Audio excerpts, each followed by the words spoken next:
What's up and welcome to another Mograph Mocast. I'm Dave. And I'm Matt, and joining us today is one of my favorite people in the entire world, Mr. Jules Urbach from Otoy. Hey. And Mograph is a supplement to our site, mograph.com, which is a motion graphics tutorial site with tutorials, plugins, podcasts, and other Mograph stuff. And on the show, we talk about everything ranging from motion graphics to Cinema 4D, After Effects plugins, render engines, doing business, doing taxes, being a contractor, or working for the man. You can email us info@mograph.com. Let us know what you think about the show. Questions, comments, concerns, grievances, topic ideas, guest ideas, artist suggestions, and whatnot. We're on Facebook, Twitter, Instagram, YouTube, mograph.com. Send us all the things and let us know what you want to hear about. You can be sending us noob stuff. You can be sending us advanced stuff, and we'll try and hit up the new stuff. I don't know about the advanced stuff. We'll see. But we love getting your feedback on everything, like this one from Daniel, who says, I just wanted to say I really enjoyed the course Stop Being Afraid of Houdini. It was one of the best and most informative and easy to understand Houdini courses I've ever taken. I heard that there's going to be a sequel, and I wanted to check that there's an ETA for it if true. Looking forward to the next one. Keep me posted. Now, I like that the rumors are already out that there's a part two. Yeah. We have touched on that a little bit. I'm actually going to talk to Mark this week and kind of lay out our timeline and our plan, because we are going to have some 18.5 updates that are going to be in the existing course, which is really cool. So you can, if you already have the course, if you're learning it right now, or if you're thinking about buying it, don't worry, because there will be 18.5 updates coming to it. So it's not like you'll have to buy something else. And then also, I would love for there to be a part two. If there's going to be a part two, it's not going to be like, here's 18.5. It's going to be more like, here's some new stuff. Here's some new stuff that wasn't covered before. New things you can learn how to do that also include 18.5. So don't worry about buying the course and then it getting outdated. He's always updating. So make sure you check that out. Mograph.com/classes. And we also have the whatchamacallit, as Matt says, creating the Unreal. So we did some streaming with Windbush. Windbush was streaming, and I hopped on, and then EJ hopped on, and some other people, like EJ's brother was there. We were all hanging out, and we were talking about Unreal and motion graphics and things, but we were playing Mario Kart at the same time. And so if you want to check out Windbush's Twitch channel, make sure that you check that out, because that's a lot of fun. He hops on there, and I think Saturdays are the days to play all the games, so that's fun. So check out his course, Creating the Unreal. There's a link that I'm going to put in the show notes from Peter Richards, who using the stuff he learned in the course did a cool little thing on Instagram. It's part of a project they were working on. It's like space stuff that was all done in Unreal. So check that out. And then just to let you all know, there is a new mini course coming pretty soon. It's going to be a very quick 45-minute, just dive in and learn Spark AR with Cinema 4D in 45-minute course with Don Allen Stevenson III. And if you follow him on Instagram, you'll know that he's a great dude. Like, he is so energetic and just awesome, and we will be putting out more information about that soon, and we're going to have a late night special with him, I believe a week from this Thursday, if I'm not mistaken. That's tentative, but I'll put out some stuff like that on the I'll put out some stuff for that on social, so you won't miss that. So check that out. If you know somebody who's in motion graphics and might want to learn one of these courses, gift it to them. Get on there, gift it to them for the holidays. I actually wanted to say something about the holidays. If you've had a fortunate year during COVID and all of this, I feel like I've had a fortunate year, and I feel like things could have been a lot worse for me this year. Share the love. Send somebody a gift. I'm not saying necessarily the course. I'm just saying in general, send people gifts. Like look at some of the people, not gifts. Gifts, like a gift. Send people that are like in your life a gift. You know, your friends on the internet, your motion graphics friends. Send them something cool. If you've had a fortunate year. What else? I also wanted to remind people to send their renders for their new front page. I've gotten a few of them so far. And we'd really like to make sure that we are featuring Mograph community users' renders on the front page. We think it would be really cool. So continue to send those info@mograph.com, send us links, videos, whatever it is, because we want to feature our community's work on the site, because that will be cool. Of course, we're going to credit you and all of that. And anything else? A reminder, the 3D Motion Show, November 18th. Don't forget about that. It's a one-day show this time. So that'll be cool. I don't remember off the top of my head who's on. I know EJ Hassenfratz, Sarah Ann Gibson, nice. Noseman, and oh boy, Daniel Krivorichko. We'll go with that. That's even a though tough I'm pretty one. sure That's a tough one. I mispronounced. I'll find out this week. Yep. We'll rehearse on Thursday. I'll find out the pronunciation. So make sure you check that out. That's going to be next week, November 18th. And lastly, I just had a question for you, Matt. Yes. And maybe somebody can tell me how to fix this or something, but I'm using After Effects 2020. Sorry. And yeah. And I was creating some stuff, and they've changed the way that they do their viewport scaling. Have you noticed this? I've opened 2020 once. Okay. 2019 for the win. You remember or life? Okay. For life. And I think I know it's still kind of like this in Photoshop. If you're on certain magnification levels in Photoshop, some stuff will look kind of jaggedy. Yeah, I don't know. And well, just in Photoshop in general, just over the years, if you're like on a weird scaling like 46%, it will look kind of jaggedy, aliased. But if you go to like 50% or 100%, I think everything After looks Effects okay. has always done that to me too. Like, well, if I'm at After 100% Effects and does. 50, if I'm full resolution but 50%, I have to scale it down to half resolution in order to see it really well. I don't know. Right. And the problem is now 2020 no longer supports OpenGL. Maybe that's. But it. when you would do fit to screen, what would happen is it would go fit to screen and it would look fairly decent. The problem now is that it looks like compression almost. Like if you have letters and stuff and fonts and things on the screen and you're only like at 50%, it looks like JPEG artifacting around everything. It's like there's no good way to make sure your stuff looks good unless you have it at 100%, which is really annoying. I don't know if there's a way to fix 2019, that. baby. Anybody knows a way around that? But just curious if anyone else had that. So I don't know. I just thought I'd ask. Guarns in the chat is saying, it no longer supports OpenGL, and that's caused a lot of issues. So, interesting. Thank you for that insight, Guarn. That covers that. So we're gonna go to the fun part now that we've done our housekeeping here. So really quick, Jules, is there a place where people can go to? Where should we send people to go watch this GDC talk that you just put out there? Would it be better to go on to like Facebook or YouTube or where? Yeah, so the Facebook group, actually, one of the announcements I made on Friday just has a link to all my GTC talks, including this last one. Cool. So just checking out the Facebook group is probably a good starting point, and that YouTube link is public for anyone to check out. Cool. Yeah, I definitely recommend checking it out. It's full of fun information, which I think we're going to get a lot more in-depth. Oh, yeah. We're going to get so in-depth. Awesome. And just remember, we'll put about a bunch of this info in the show notes as well. If you want to listen to or view a repeat, of course, this will be saved after the show, and then we post this on iTunes with the full mastered tracks and whatnot. So, let's see. Oh man, my notes are plentiful. So I'm just gonna start out and say, all right, let's talk about Octane updates. Let's talk about what's coming in Octane, and I'll just try and cross things off my list if you happen to cover them.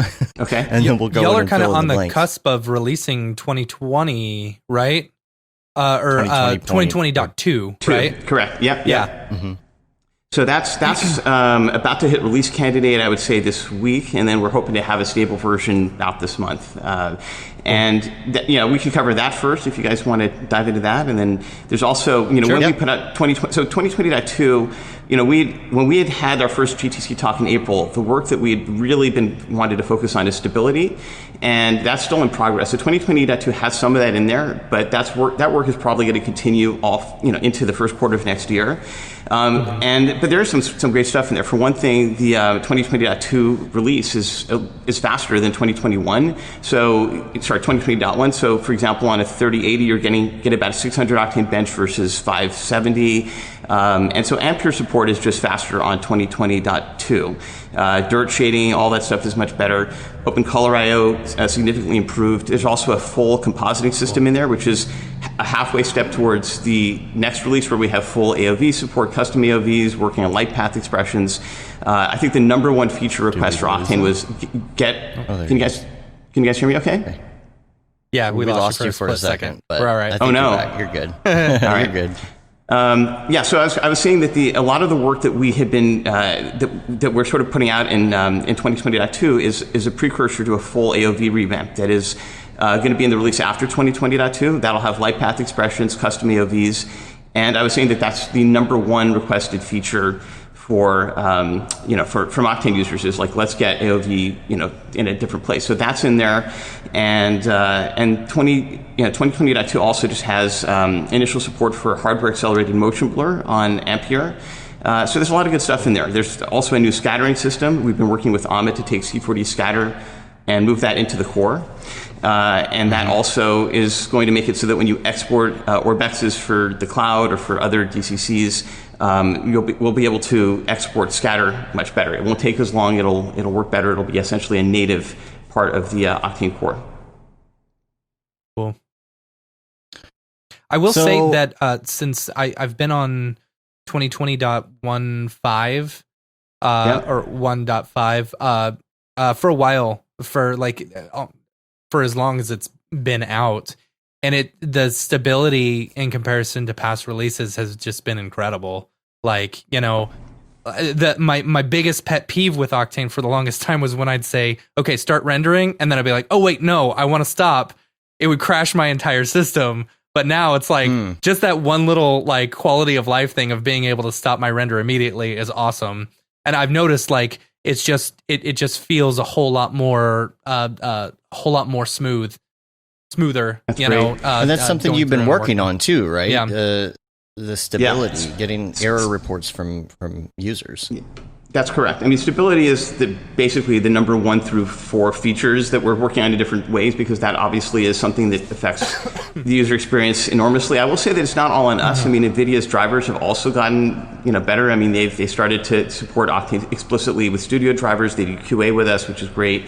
So I think that as long as you're on the on the latest drivers that we sort of say, hey, these work great with Octane, and you're using 2020.1.5, and you're using Amit's latest fixes in the actual C4D plugin, the experience that people are reporting to us is a lot better, and we're nowhere near done with all the improvements to stability that we have on the roadmap. We're specifically currently working on improving out-of-core memory, because that's something that's kind of been not touched since Octane 4.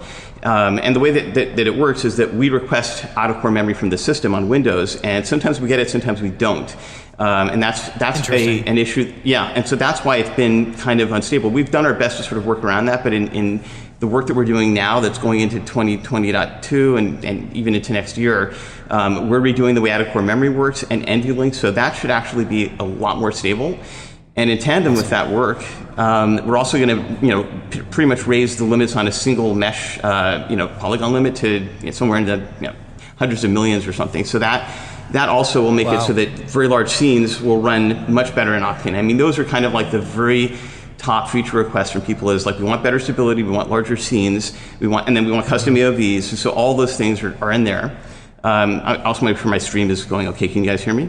All right. Yeah, we can hear you. Yeah. Okay, great. Yeah, you're good. And so all of that is rather than waiting for one giant release, we just 2020.2 is as much of that's done as of November as possible is going out there, and then we're going to have another experimental release with more stuff after. And we previewed some of that when we released 2020.2. We've got Boolean operations. We've got double the rendering speed for AI Lite. It's significantly faster, which is awesome. So as much as RTX has been speeding things up on on Ampere and on Turing, we're going to see hopefully even faster convergence and less noise with the releases that are following 2020.2. Cool. So many questions in the chat. I know. I'm having a hard time keeping up. I've got them listed. I've got them listed here. I'm going to work backwards actually for a second. Okay. Is there maybe a possibility to use the out-of-core memory for mesh? Is that already in there? I thought it was already a thing, but no, out-of-core memory works with everything. So you can go to 0 VRAM used, and it'll still have it'll still basically show it'll render correctly. Okay. All right. We lost you for a second, and we heard we lost you for a second. memory works perfectly. I'm going to turn off. Yeah, I'm going to turn off my iPad here, see if that helps conserve bandwidth. I don't know. Cool. Yeah. See if that makes a difference. So it works with everything already. It just doesn't work as stably as we'd like. So we're going to work on improving that. Cool. One of the questions we've seen in here a couple times is when will render be in the big exchanges so that you can? Yeah, that's also a pretty frequent question. So we're working. I mean, obviously, Coinbase announced that they're looking at render.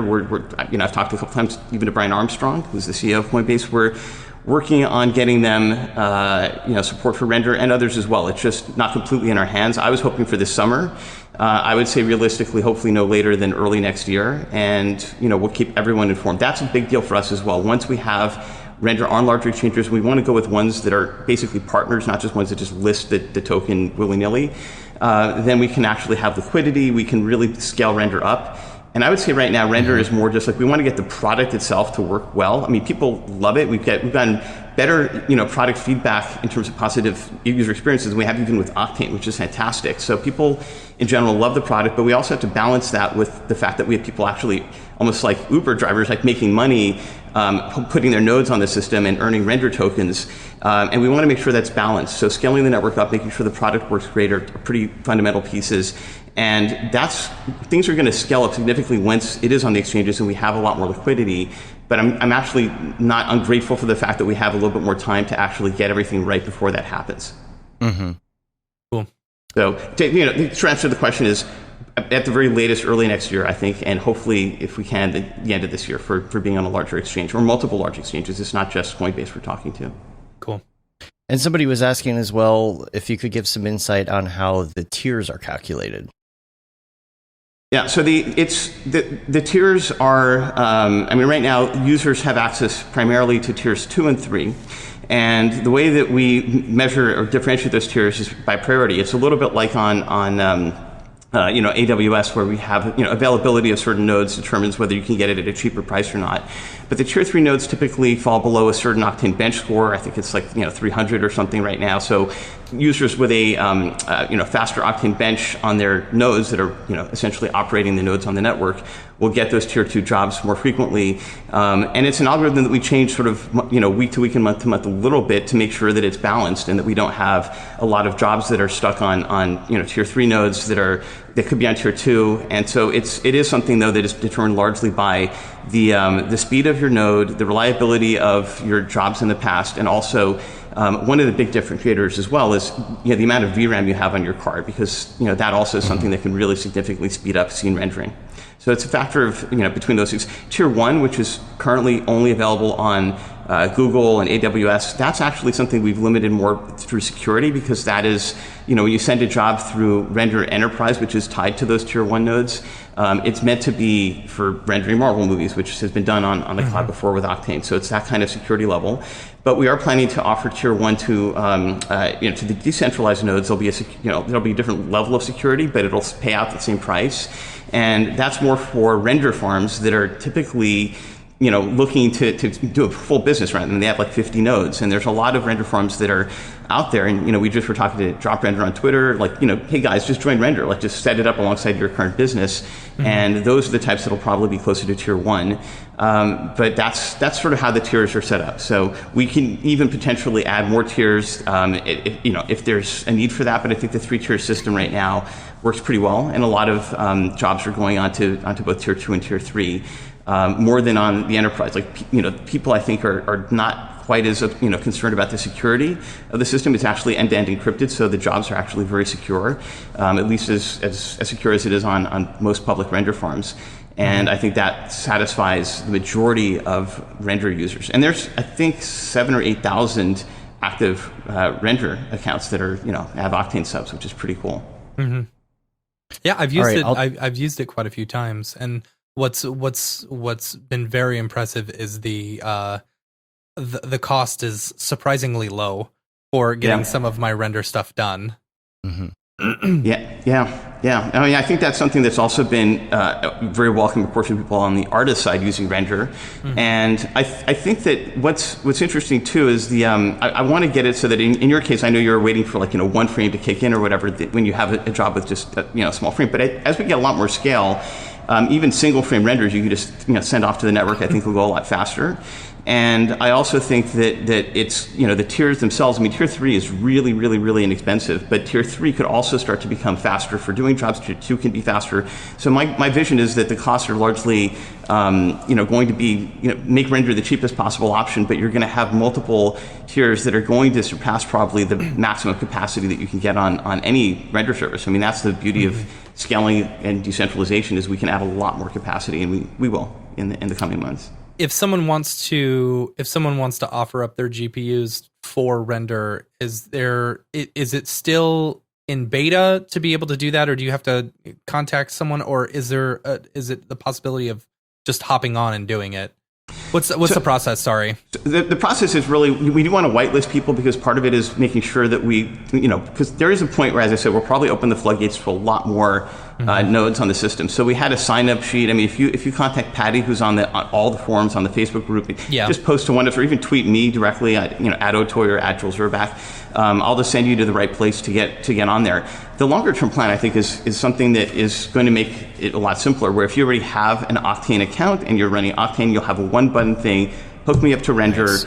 And we'll run the client automatically, and that you'll essentially be whitelisted because you're already an Octane artist or user on the latest sub. So that's the plan for next year, is to make that happen, and to make it so that if you just want to have something running in the background that runs render jobs for others, those tokens can then get added to your account. You can then use those to render your own jobs later. And I think that is going to be really nice. We've never made it super simple for people with an Octane account to just join the render network in one step. That, I think, is also going to be make things very simple. But right now, it is sort of a whitelisted approach for being on the other side. There's a Slack channel that you can join once you're on there, that you can get a ton of guidance and info from a really strong community of node operators, and it's going well. I just think that because it's going well, we also don't want to mess it up until we're really sure that scaling to everyone and to larger groups isn't going to it's something that we can handle in a way that keeps the system at the level of quality that it is now. Mm-hmm. What I'll try and do here, I'm still taking down questions, but I'm going to go through my list, because I think some of what I have here is going to cover a lot of questions.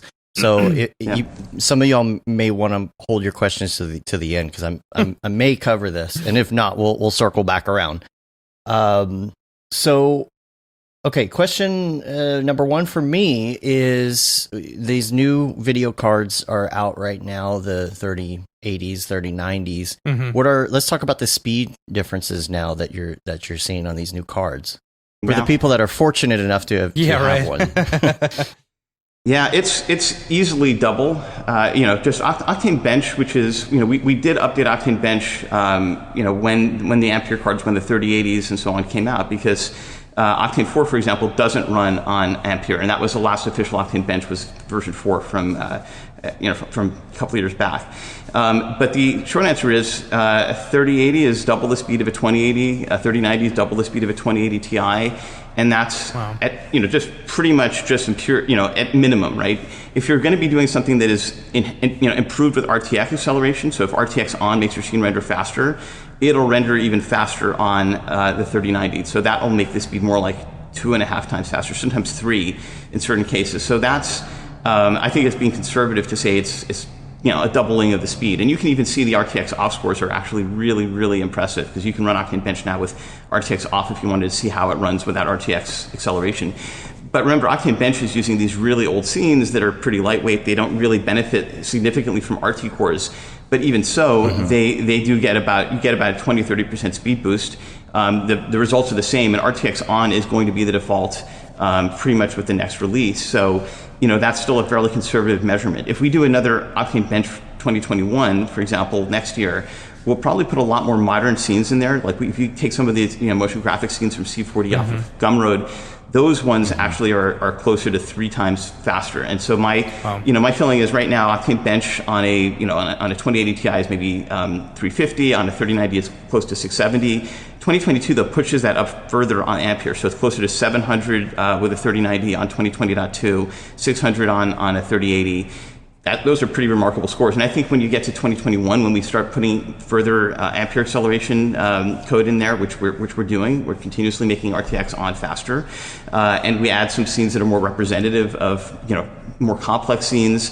OctaneBench will probably be closer to 800 on a 3090, maybe even higher. I mean, that's what I was showing in the GTC talk, is that if you just take 40 modern scenes, including the older OctaneBench ones, and you average them together, you're getting closer to to 800 to 1,000 OctaneBench on a 3090. So that, if anything, OctaneBench currently is underselling the speed of your average scene on a 3090 or 3080.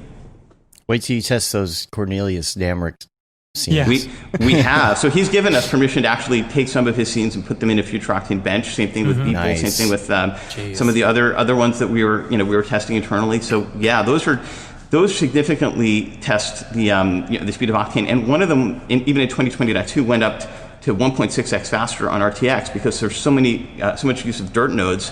That wasn't sorry, it's just the alarm in the office. That wasn't accelerated at all in 2020.1.5. Dirt node was not really using RTX. It is in 2020.2, so that makes that scene a lot faster, for example, which is great. And we'll keep pushing the envelope on making RTX faster for all these other types of things that are still leveraging CUDA cores more than RT cores. So there's still work to be done there.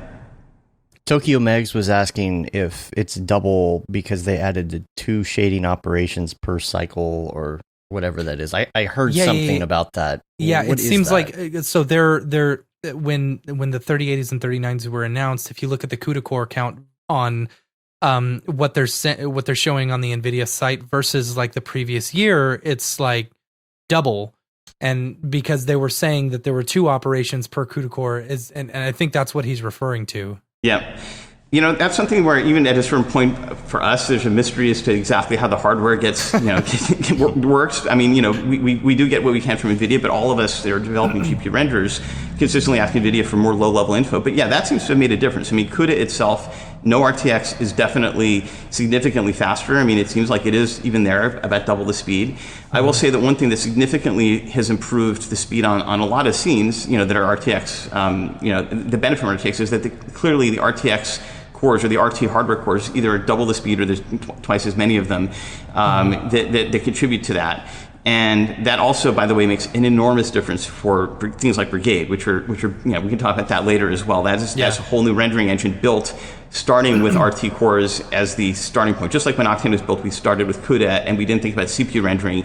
You could build a brand new renderer that is designed around the fact that ray tracing hardware is now everywhere. And even a data point for us to share is that I think sometime this year, 51% of our users are on on RTX hardware. That flip happened this year and it's only growing.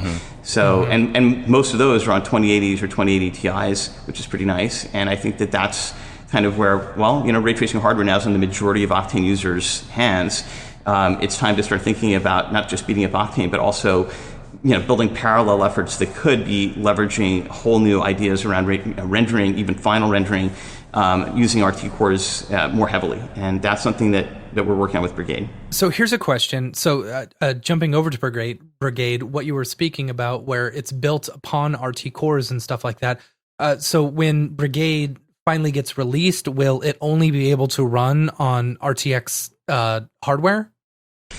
The answer to that is probably yes.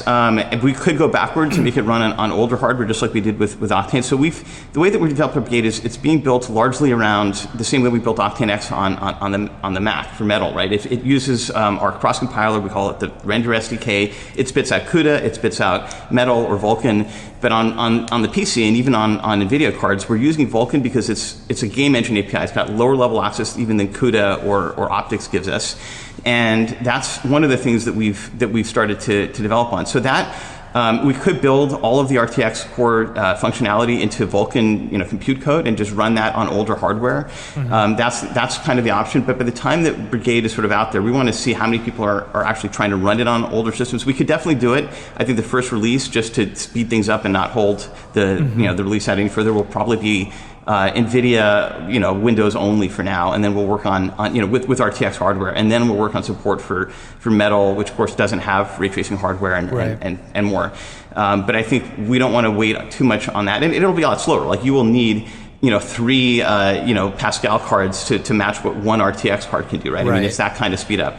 But Brigade works with multiple GPUs, so if you have 3 1080 Ti's, I mean, it could run as fast as a single 2080 Ti potentially.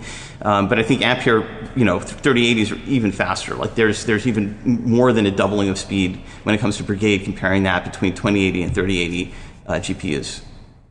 Before we get too far into Brigade, because I know everybody wants to hear about that. Quick question from Ray Zero. He was asking about official training for Octane Standalone, because I think a lot of us are in cinema or whatever, and we're like comfortable with that. Yeah. Then you open Standalone, you're like, I don't know what I'm doing. Is there a good training system somewhere that you know of for learning? Yeah, something.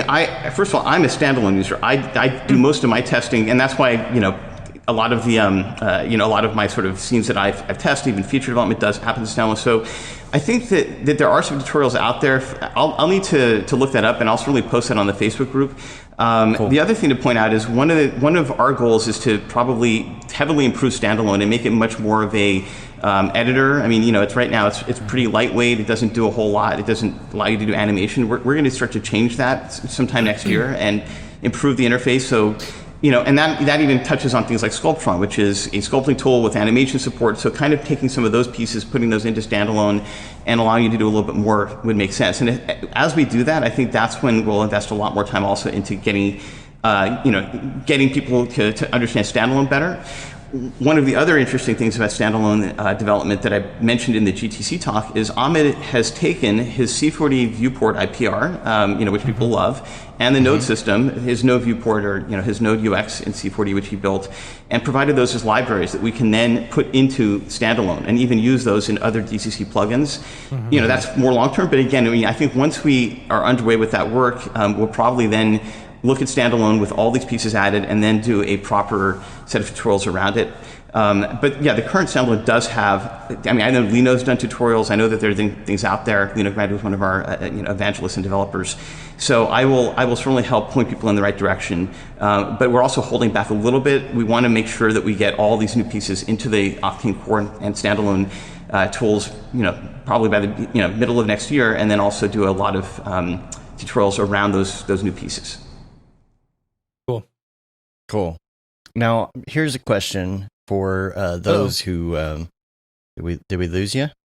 Can you guys see me? There we go. Yeah, I'm back. Yeah. Sorry. Yeah. I need to disable calls here. Question for you, for the layman here. What is OptiX 7 exactly? I don't know what that is, and I keep hearing about it. So it's a great question. It's a library that Nvidia has created. Mainly for CUDA renders. So it's not something that you can really use inside of video games that use DirectX or even Vulkan. But it is an API that allows you to use the RT cores.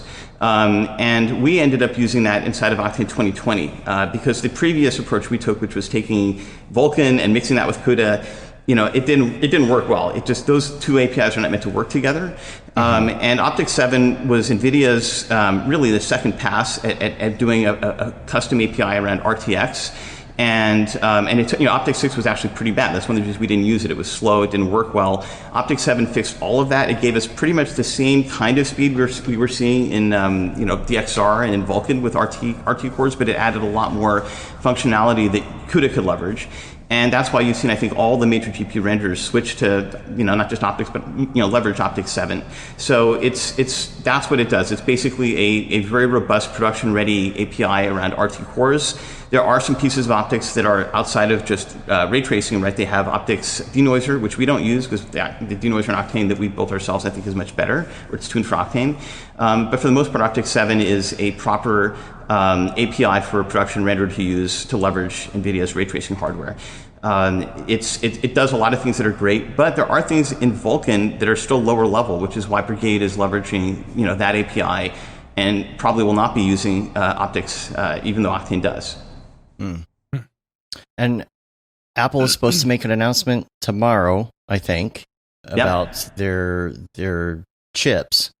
And so I'm sure the question is going to come up here in the chat about not only Mac integration, but I think a lot of people are going to want to know about AMD on PC as well. About I was going to ask that update. If no one else did.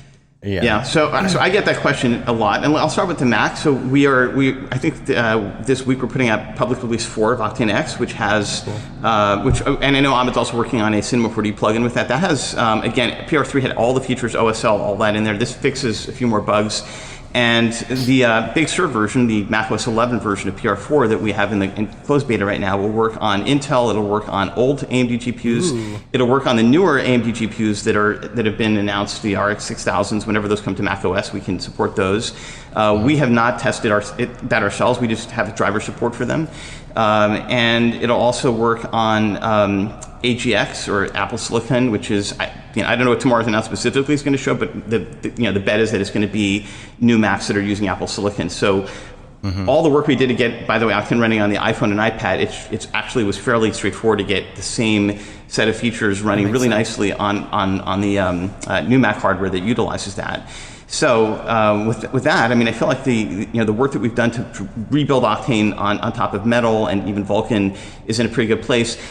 To AMD, support on Windows, we don't have Apple on Windows, right? Getting AMD drivers to be in the shape that they are on Metal. So even though we can compile Octane for Vulkan, and we actually have all of Octane on Vulkan, not using a single line of CUDA, it's running on Nvidia Vulkan, the same Nvidia Vulkan drivers that we're using Brigade. We have been stuck on Vulkan drivers from AMD and Intel, right? Both of which work on Metal, on Windows for a while. And it's because there's bugs and issues compiling that code on Vulkan Windows that we just don't have on the Metal side. So that maybe is because Apple's pushing for better driver support, or who knows. But we've talked to AMD mainly through the process of getting Octane on Mac working, and we've asked them for support and help getting Vulkan going. So they're on it, but we haven't had a ton of movement. But the good news is, I suppose, is that once they fix those drivers, Octane will just work. It'll work the same way it does, frankly. It'll be Octane X basically on Windows. And the speed on AMD cards is pretty good. You can get 400 and something, OctaneBench on a 440, I think, on a Vega 2. Those are expensive cards, but those on Windows machines should give you the same. And with AMD now having hardware ray tracing support on the newer Navi cards, we will eventually make sure that we support those as well, both for Brigade, which we're working on Metal version for that, and also for Octane. Not sure on the ETA on that, but it's definitely in progress on our side. And to segue into the Brigade section here, you've got Octane updates for Unreal and for Unity. Yep. Right. What is new in that area? So I think, Octane for Unity has been in a pretty good place for a while. So there's nothing crazy there. It is one of the unique integrations of Octane where you don't actually download a plugin. It's within the Unity editor. You just load a scene that has any Octane data or load a sample, and Octane gets pulled in. I think the biggest updates on both of those is those are now available on Metal on the Mac. So Octane for Unity and Unreal didn't exist even on CUDA on the Mac. They're now both available for Mac users on macOS Catalina. And Octane for Unreal in particular has some really interesting elements that we're going to sort of keep doubling down on. So one of those is that you can not just import an Orbex proxy, you can load an Orbex file and convert that into native Unreal materials and scene elements. And that's pretty cool, right? So, we're going to keep working on that. And the idea there is that you can essentially, and, obviously Maxon's also working on getting integration with Cineware in there, which is great, or Datasmith. But, one thing that those things miss is you don't get all the Octane materials or lights and all that. Yep. So Octane for Unreal will definitely start to have better importing support. We're working on that. It already works pretty well, but it'll continue to work even better. And then we're also going to be working on connecting all of the Octane DCCs. So multi-render was something we showed in GTC where you can have multiple renderers. Yes. But we're also going to make it so that you can have multiple DCCs connect to each other and do essentially live linking. There's going to be many ways you can live link things to each other, but being able to use C4D to live link into Unreal, for example, Maxon may have a solution. I mean, certainly things like Lightwave and Moda can do that already, but we want to have something that's just direct between two Octane DCCs talking to each other. And that's something that we're probably going to enable in across the board sometime middle of next year. That'll be great for Unreal. That way you can work in C4D, you can see that show up live linked into in Unreal or Unity. And that also means you could take, for example, if you want to have a proxy or a set of geometry, you can have Sculptron, for example, used to drive that, or Blender, and assign different scene elements to have different editors associated with that. That's something that I've wanted to do for years in Octane, going back to Octane 3. But it's kind of coming together more nicely now, and I think that by mid next year you'll have that DCC linking, and I think for Unreal artists that's going to make a big difference to be able to keep working in C4D and Octane and having that kind of work. Not just through live linking or sending data that gets saved to Unreal, but being able to do that even live would be really nice. So that's one kernel to rule them all. Yeah. I really love the idea of working in Brigade just with this whole real time thing. Like if y'all have watched the video, the GTC. Like that Brigade stuff is just mind blowing, and the fact that you could be working and you could just flip that down. I'm on path tracing. Okay, now I'm on Brigade. A lot of people getting into Unreal for that reason because they can do all of this real time stuff. But if you're going to be able to have that inside of something like Cinema 4D, man. Well, let's talk about Brigade, because I think that even sort of the strategy of why that exists and how does, what does that mean when you have Octane and Brigade, and even we have a third renderer working called Anime Render. It's not a, very excited about that one. Yeah.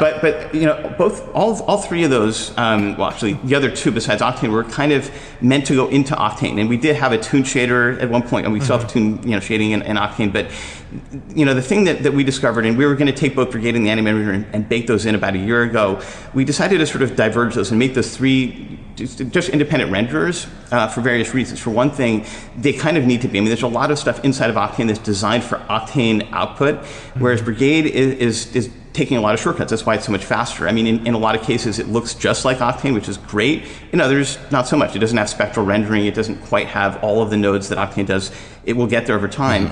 So the idea was, if you wanted to have something that is, the appeal of Unreal, right, is that it is real time, it's instantaneous feedback. If we can get you something that's close to Octane quality, but has the same speed as the Unreal Engine viewport with basically no noise and settings where you can kind of adjust even the noise level to be maybe a little bit higher. Like Brigade has a little bit of noise. We're not like hiding it or trying to make it so you see nothing. You can kind of set that, but by design, it's just got a little bit of noise. It resolves in one frame, and then you have something that is final frame quality. And all of that work is meant so that during the artist development process, you can actually use Brigade to see exactly what you're getting. And there is a couple of different modes. But Brigade also has, just like Octane, it has its own path tracing kernel, its own direct lighting kernel, its own info channels. So those things are all, the info channels, you probably could just use those in Brigade because they're identical to Octane's, but they're really fast. Like we showed that a year ago where we had ambient occlusion pass and it was running at 4K 60 and it was instantaneous. Wow. So that kind of stuff is straightforward, and then direct lighting in Brigade was meant to be the same. Where it wasn't full path tracing, but it looked really good, really nice, and it was again 4K 60.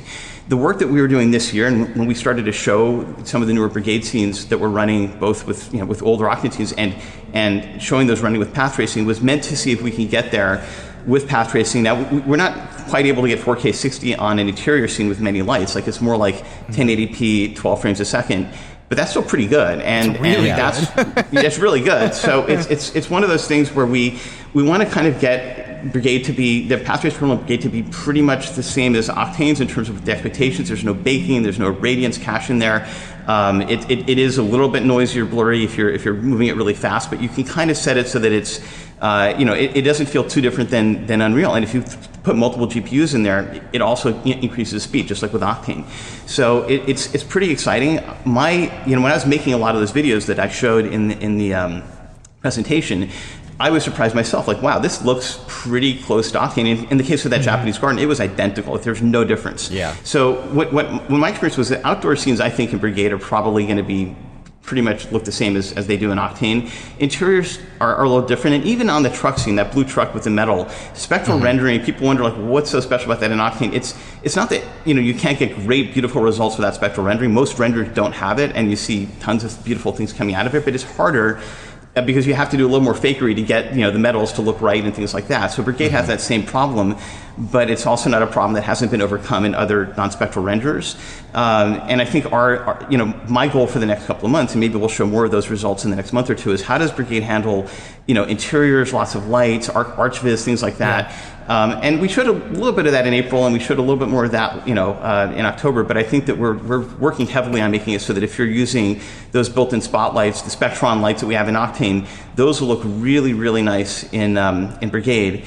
And hopefully that's something that right off the bat will be good enough for final renders, walkthroughs, and the like. And to sort of, for those that aren't aware how we're making Brigade work inside of our existing plugins. So Octane itself has something that we're adding called Multirender, which basically takes Octane away and adds any other renderer as a deep inside the engine. And that's how we're going to add Brigade. It'll just work, it'll work like you're switching to a different kernel, but it'll be a whole other renderer. And what we showed was not just our own renderers working this way, but even Hydra-based, Hydra's Pixar's API for plugging renders. We have that working with Arnold. We have it working with Cycles. We could take any renderer that has a Hydra render delegate. That includes, I think V-Ray has one, Redshift. I mean, all those could work in this system. RenderMan, of course. And it's pretty neat. I mean, that means that, for example, our Unreal or Unity engines could load those other renderers. We can use that system. Yeah, and I think that first of all, we have a partnership with Autodesk. So Arnold itself is something that we're supporting on Render, on the cloud service. And while we could just take Arnold Kick file or ASS file and run it through Kick, we want to work with the Arnold team to make it so that the scenes that are from inside C4D or Maya could be basically sent to render and render in all our engines, right? And if we come up with standards where material conversion, shaders, we pick standard surface there, sort of Uber material as a starting point. It's going to help significantly make it so that the materials that you create in one engine can work in another.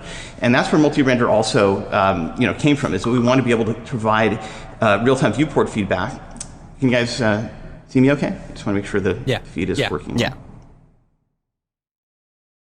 I'm going to make sure that, so multi-render is designed to provide a real-time viewport feedback for other renderers, and then that can translate to render itself, so you can do offline renders with multiple render engines. And we have a lot of partners that we're working with in terms of adding their renders to render. We've only announced Arnold because that's the furthest along, but there's more that we can do with that.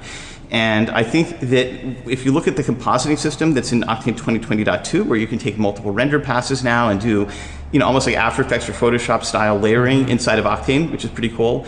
That works with multiple renders as well. So you can actually render Arnold on the CPU, Octane on the GPU, take the volume pass from one, drop it into another, use CryptoMat. So all of those things are in play. And I've seen a lot of examples where people take Octane and another render, like Redshift, for example, and kind of composite things. So why not make that easy? And as long as you're a subscriber paying for some version of our software, I don't really care how. We want to be an open system, and that I think is the future of what O2N wants to be. And Octane's an amazing, great renderer. We have other renderers we're building, but we also want to make sure that whatever tools you choose to use, they all work together really nicely with the system that we're building. Cool. And Brigade is going to be, are you going to have an alpha and a beta and all of that before it comes out? Like, I'm sure people want to know, when can they at least get their hands on it to play with it and experiment with it?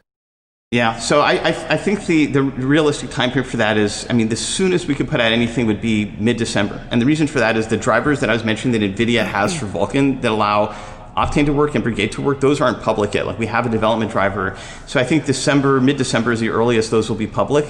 And then we have to see what makes sense. So what we have currently working is a standalone tool. Like you see all the screen captures I've done at Brigade has IamGUI, which is sort of this developer programmer art interface. You export from an Urbach from Octane, you put it into Brigade, and you can test it out. That's kind of cool. We might put out a demo of that, but I think what people really want is something that is closer to having integration working inside of C4D, for example. So I think that, I don't know whether it makes sense for us to put out something that we let artists do a whole lot with before that point. But if there's like a huge demand, like we want Brigade standalone, we don't mind exporting, we don't mind all these things. We could put that out there in December. I just think it's better to kind of wait till we have the DCC integrations a little further along. That might make it more useful. So we're open to feedback on that. We also don't want to create too much work or support for things that are just not quite there yet either. I mean, that's why a lot of stuff, even with Octane X for Metal, we still have a closed beta because it does help significantly reduce the amount of work we're doing chasing down bugs when we have a very focused group. So we might do a closed beta for Brigade first to get people that are super interested in providing feedback, that kind of input, and then when the time that it goes out to all users, it'll be further along. The anime render though is actually built as a rendered delegate for Hydra, so it could work, for example, in Houdini Solaris or in Maya. And you had users say, well, we don't care. We just want to get that, that anime render inside of those tools. So can we get that sooner? And we're looking at that as well. But I would say that the time for Brigade is sometime in April or May of next year is when we're trying to get something out there that'll be a pretty polished beta with DCC support integrated.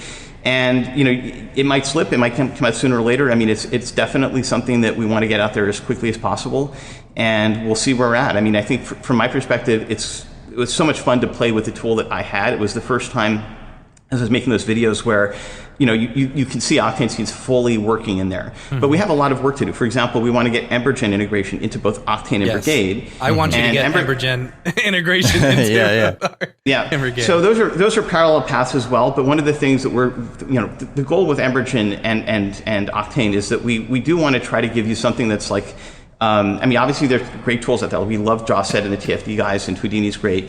But if you had something that was in the core of Octane that you didn't need to go and save out VDBs, and it just worked everywhere, it worked whether you're inside of Unreal or Unity or C4D, you can kind of simulate these things. Those work live.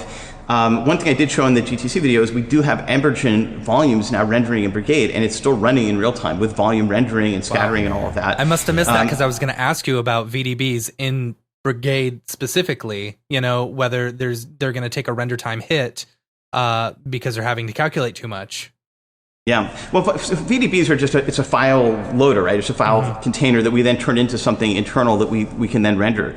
So one thing that Embergen kind of allows us to do is we can take sort of a snapshot of the Embergen simulation, don't export VDB, but just render that live inside of Brigade, and that is working pretty well. It drops the frame rate from on my RTX 5000 from 30 to 15, so you do get a speed hit when you're rendering volumes, but it's still real time, and we can still speed that up more. So I think VDBs and Embergen, whether you're loading it from VDB and then rendering it, or rendering it live from Embergen, simulating it in real time, or other tools, it'll still be real time. It'll still work really well. It won't be this exactly like many other things. It won't be the same quality as Octane. I mean, Octane can do multiple scattering inside of a volume. Brigade is just doing, I think, single scattering right now.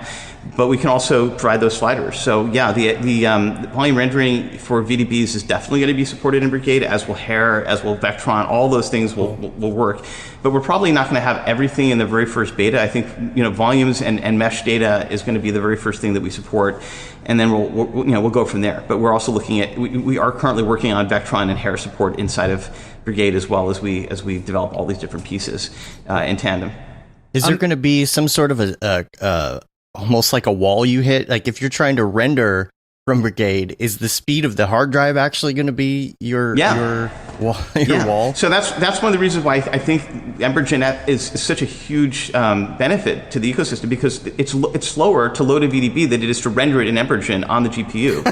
So it's true. It's you can make this test sort of yourself. You can see the Embergen rendering it takes 3 milliseconds to simulate, and then it takes a lot longer to not just load it from the VDB file, but also to pass it through CPU, then GPU memory. There are things Nvidia is working on, right, and there's things in DXR that load directly from the hard drive to, or an SSD to GPU memory. That'll help.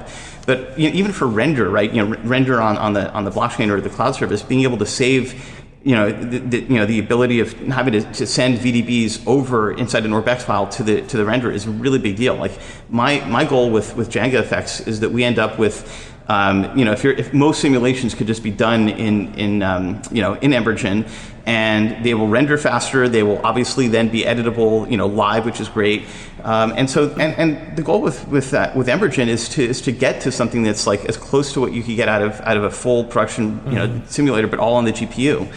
Houdini 18.5, they added basically with their fast power solution, which is similar to Embergen, right? It does it on the GPU, but I don't think it works with massive sparse volumes, which Embergen is going to support in January, which is going to be a really big improvement. And Embergen is just crazy fast. I mean, that's the thing with the partnership really Brigade's really fast, Octane's faster offline, but Embergen is our solution for doing that for simulations. They're also working on LiquidGen for water, which is great. And I think we're also looking at filling in sort of the spectrum of what we can do with physics. Like there's a lot of great physics systems that are out there, including PhysX from Nvidia, but we want to get things like cloth and other things to also be simulated as well on the GPU. And that's kind of in progress. So I'll probably be able to share more about that in a month or two once we get further into that. But I think Embergen and Octane and Brigade together is a really powerful combination. We're going to have a major update, I think, for Octane and Embergen users around January. That's when Embergen's new version's coming out. And we do have. I mean, somebody was asking in the chat about how is that going with the DCC integration. Embergen, as of this month, finally has all of that code inside of a library that we can now integrate in Octane Core. We can then build a node system around that, and Ahmed is eager to do all the interface work inside of, for example, C4D to make that straightforward. So I'd say that first quarter next year is when we could start to see an Embergen DCC integration come together, and it'll probably, again, like everything else, whatever we have ready in that first quarter, we'll put out there, and we might improve it further from there. But Embergen itself will support being able to load animated geometry inside of the Embergen simulation, which is really important because right now it's just static at Geo. Right. So with that, then the integration inside of the DCCs actually makes a lot of sense. So that's why I think January will be a big boost, and then the months that follow will probably be where you'll see releases that include Embergen in the DCC plugins. That's awesome. What nodes are missing from Brigade right getting now? In before I can ask my question. Sorry. Oh, okay. Go ahead.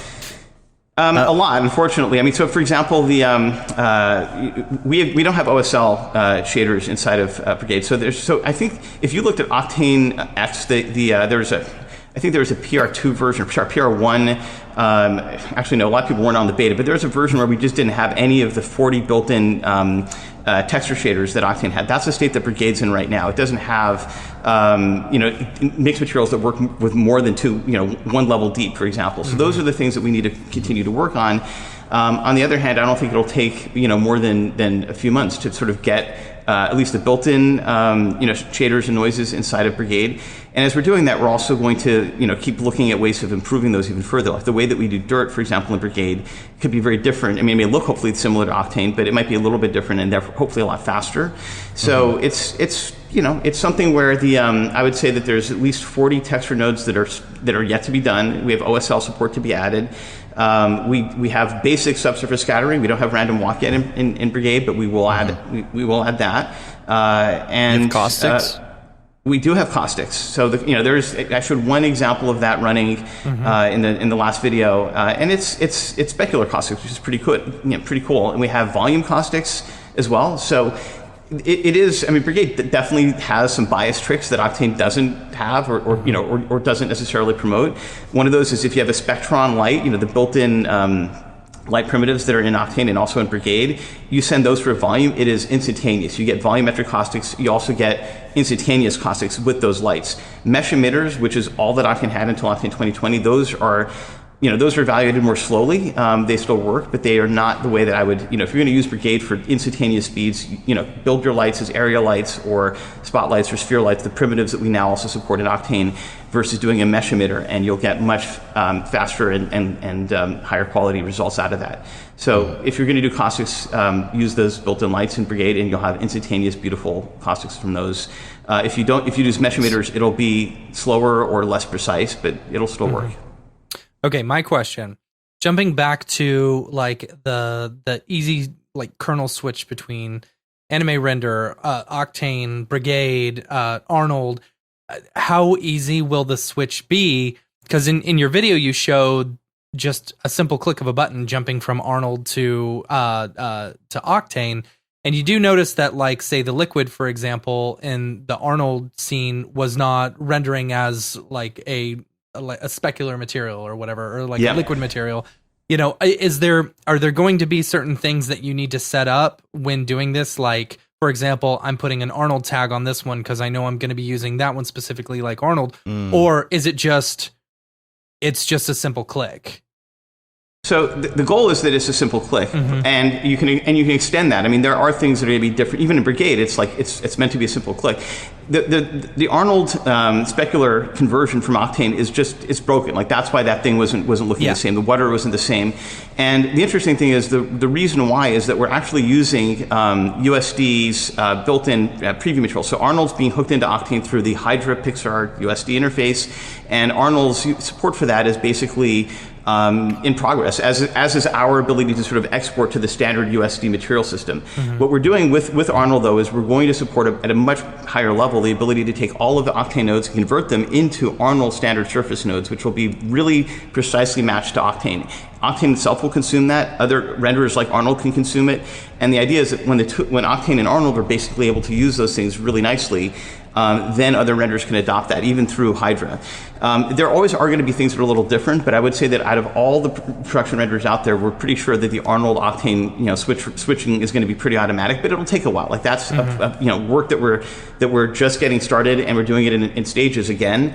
But the idea is that it'll be fully automatic for most types of scenes.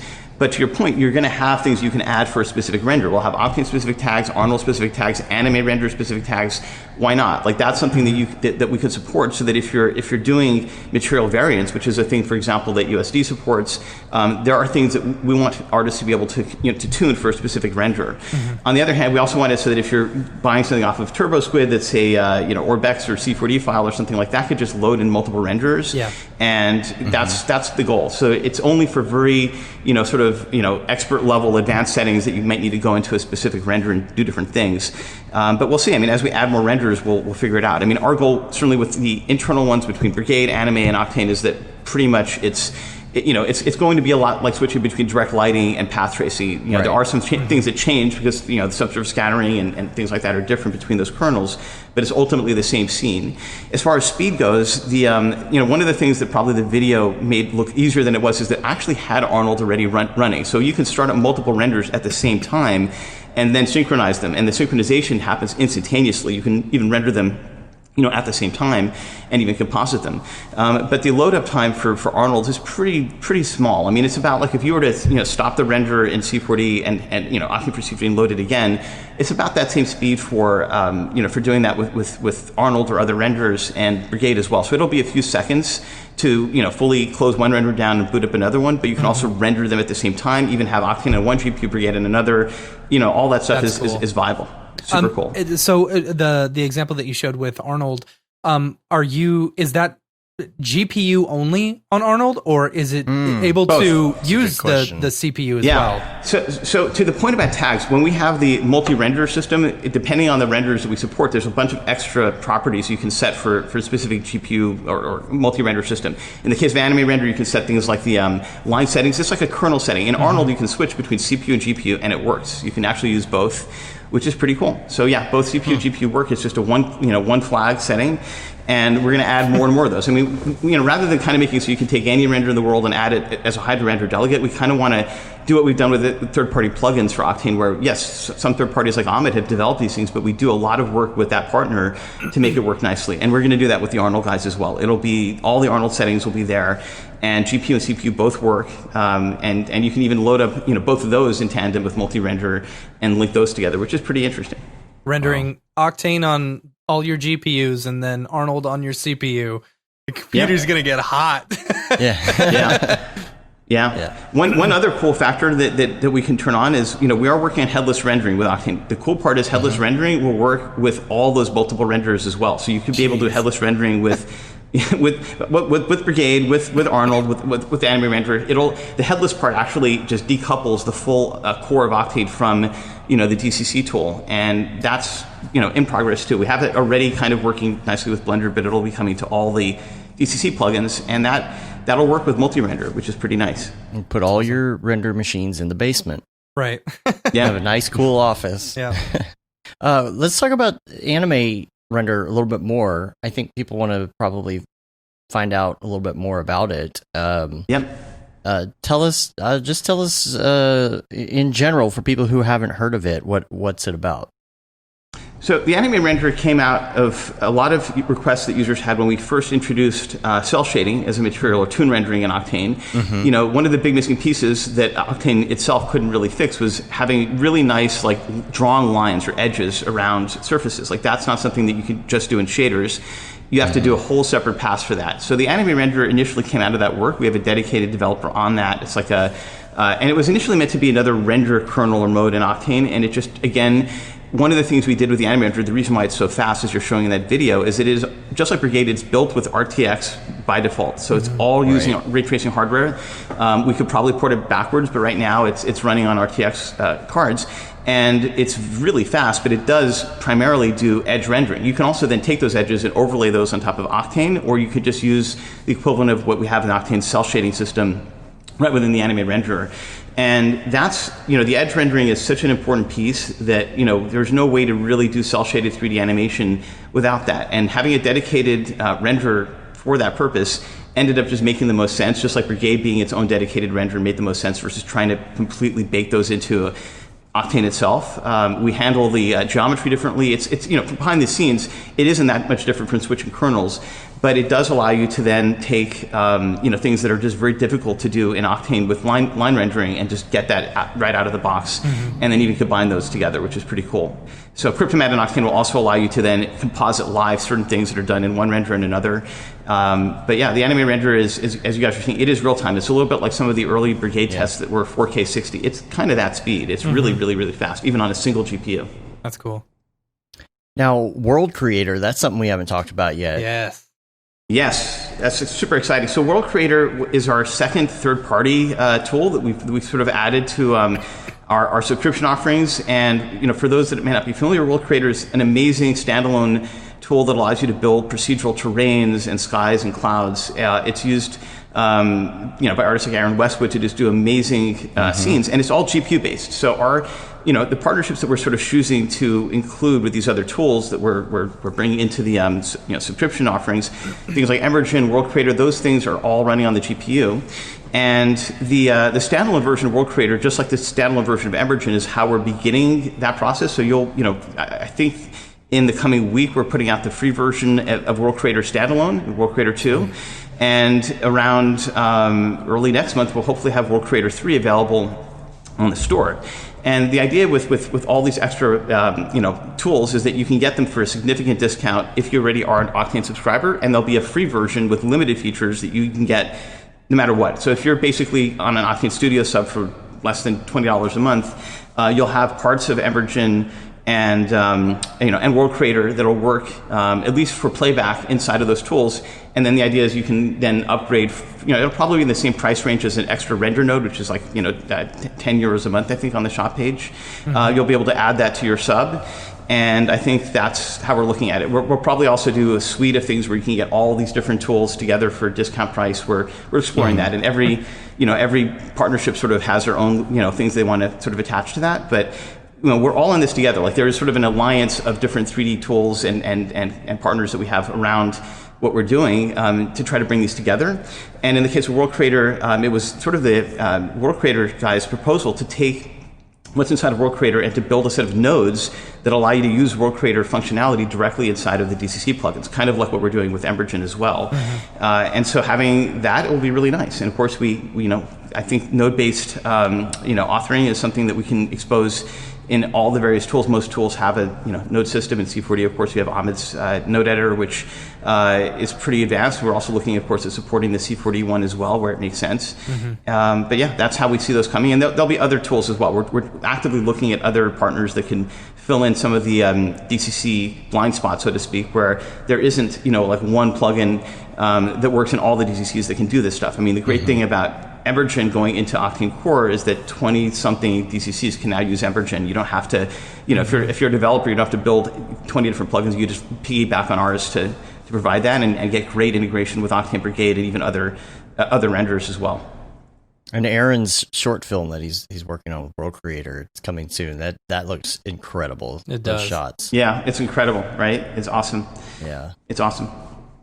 Let's see here. Real quick, before we hit this next section here, I did want to ask you about the AR stuff because, every time you do one of these, it looks like there's a little bit more progress in that area. So how's the AR stuff going? It's going great. I mean, the GTC videos that we put out were probably the first time that we really showed how animations would look inside of the Octane or Brigade actually on the iPhone. So I should back up a little bit and talk about our strategy just on iPhone and iPad in general. We have essentially two.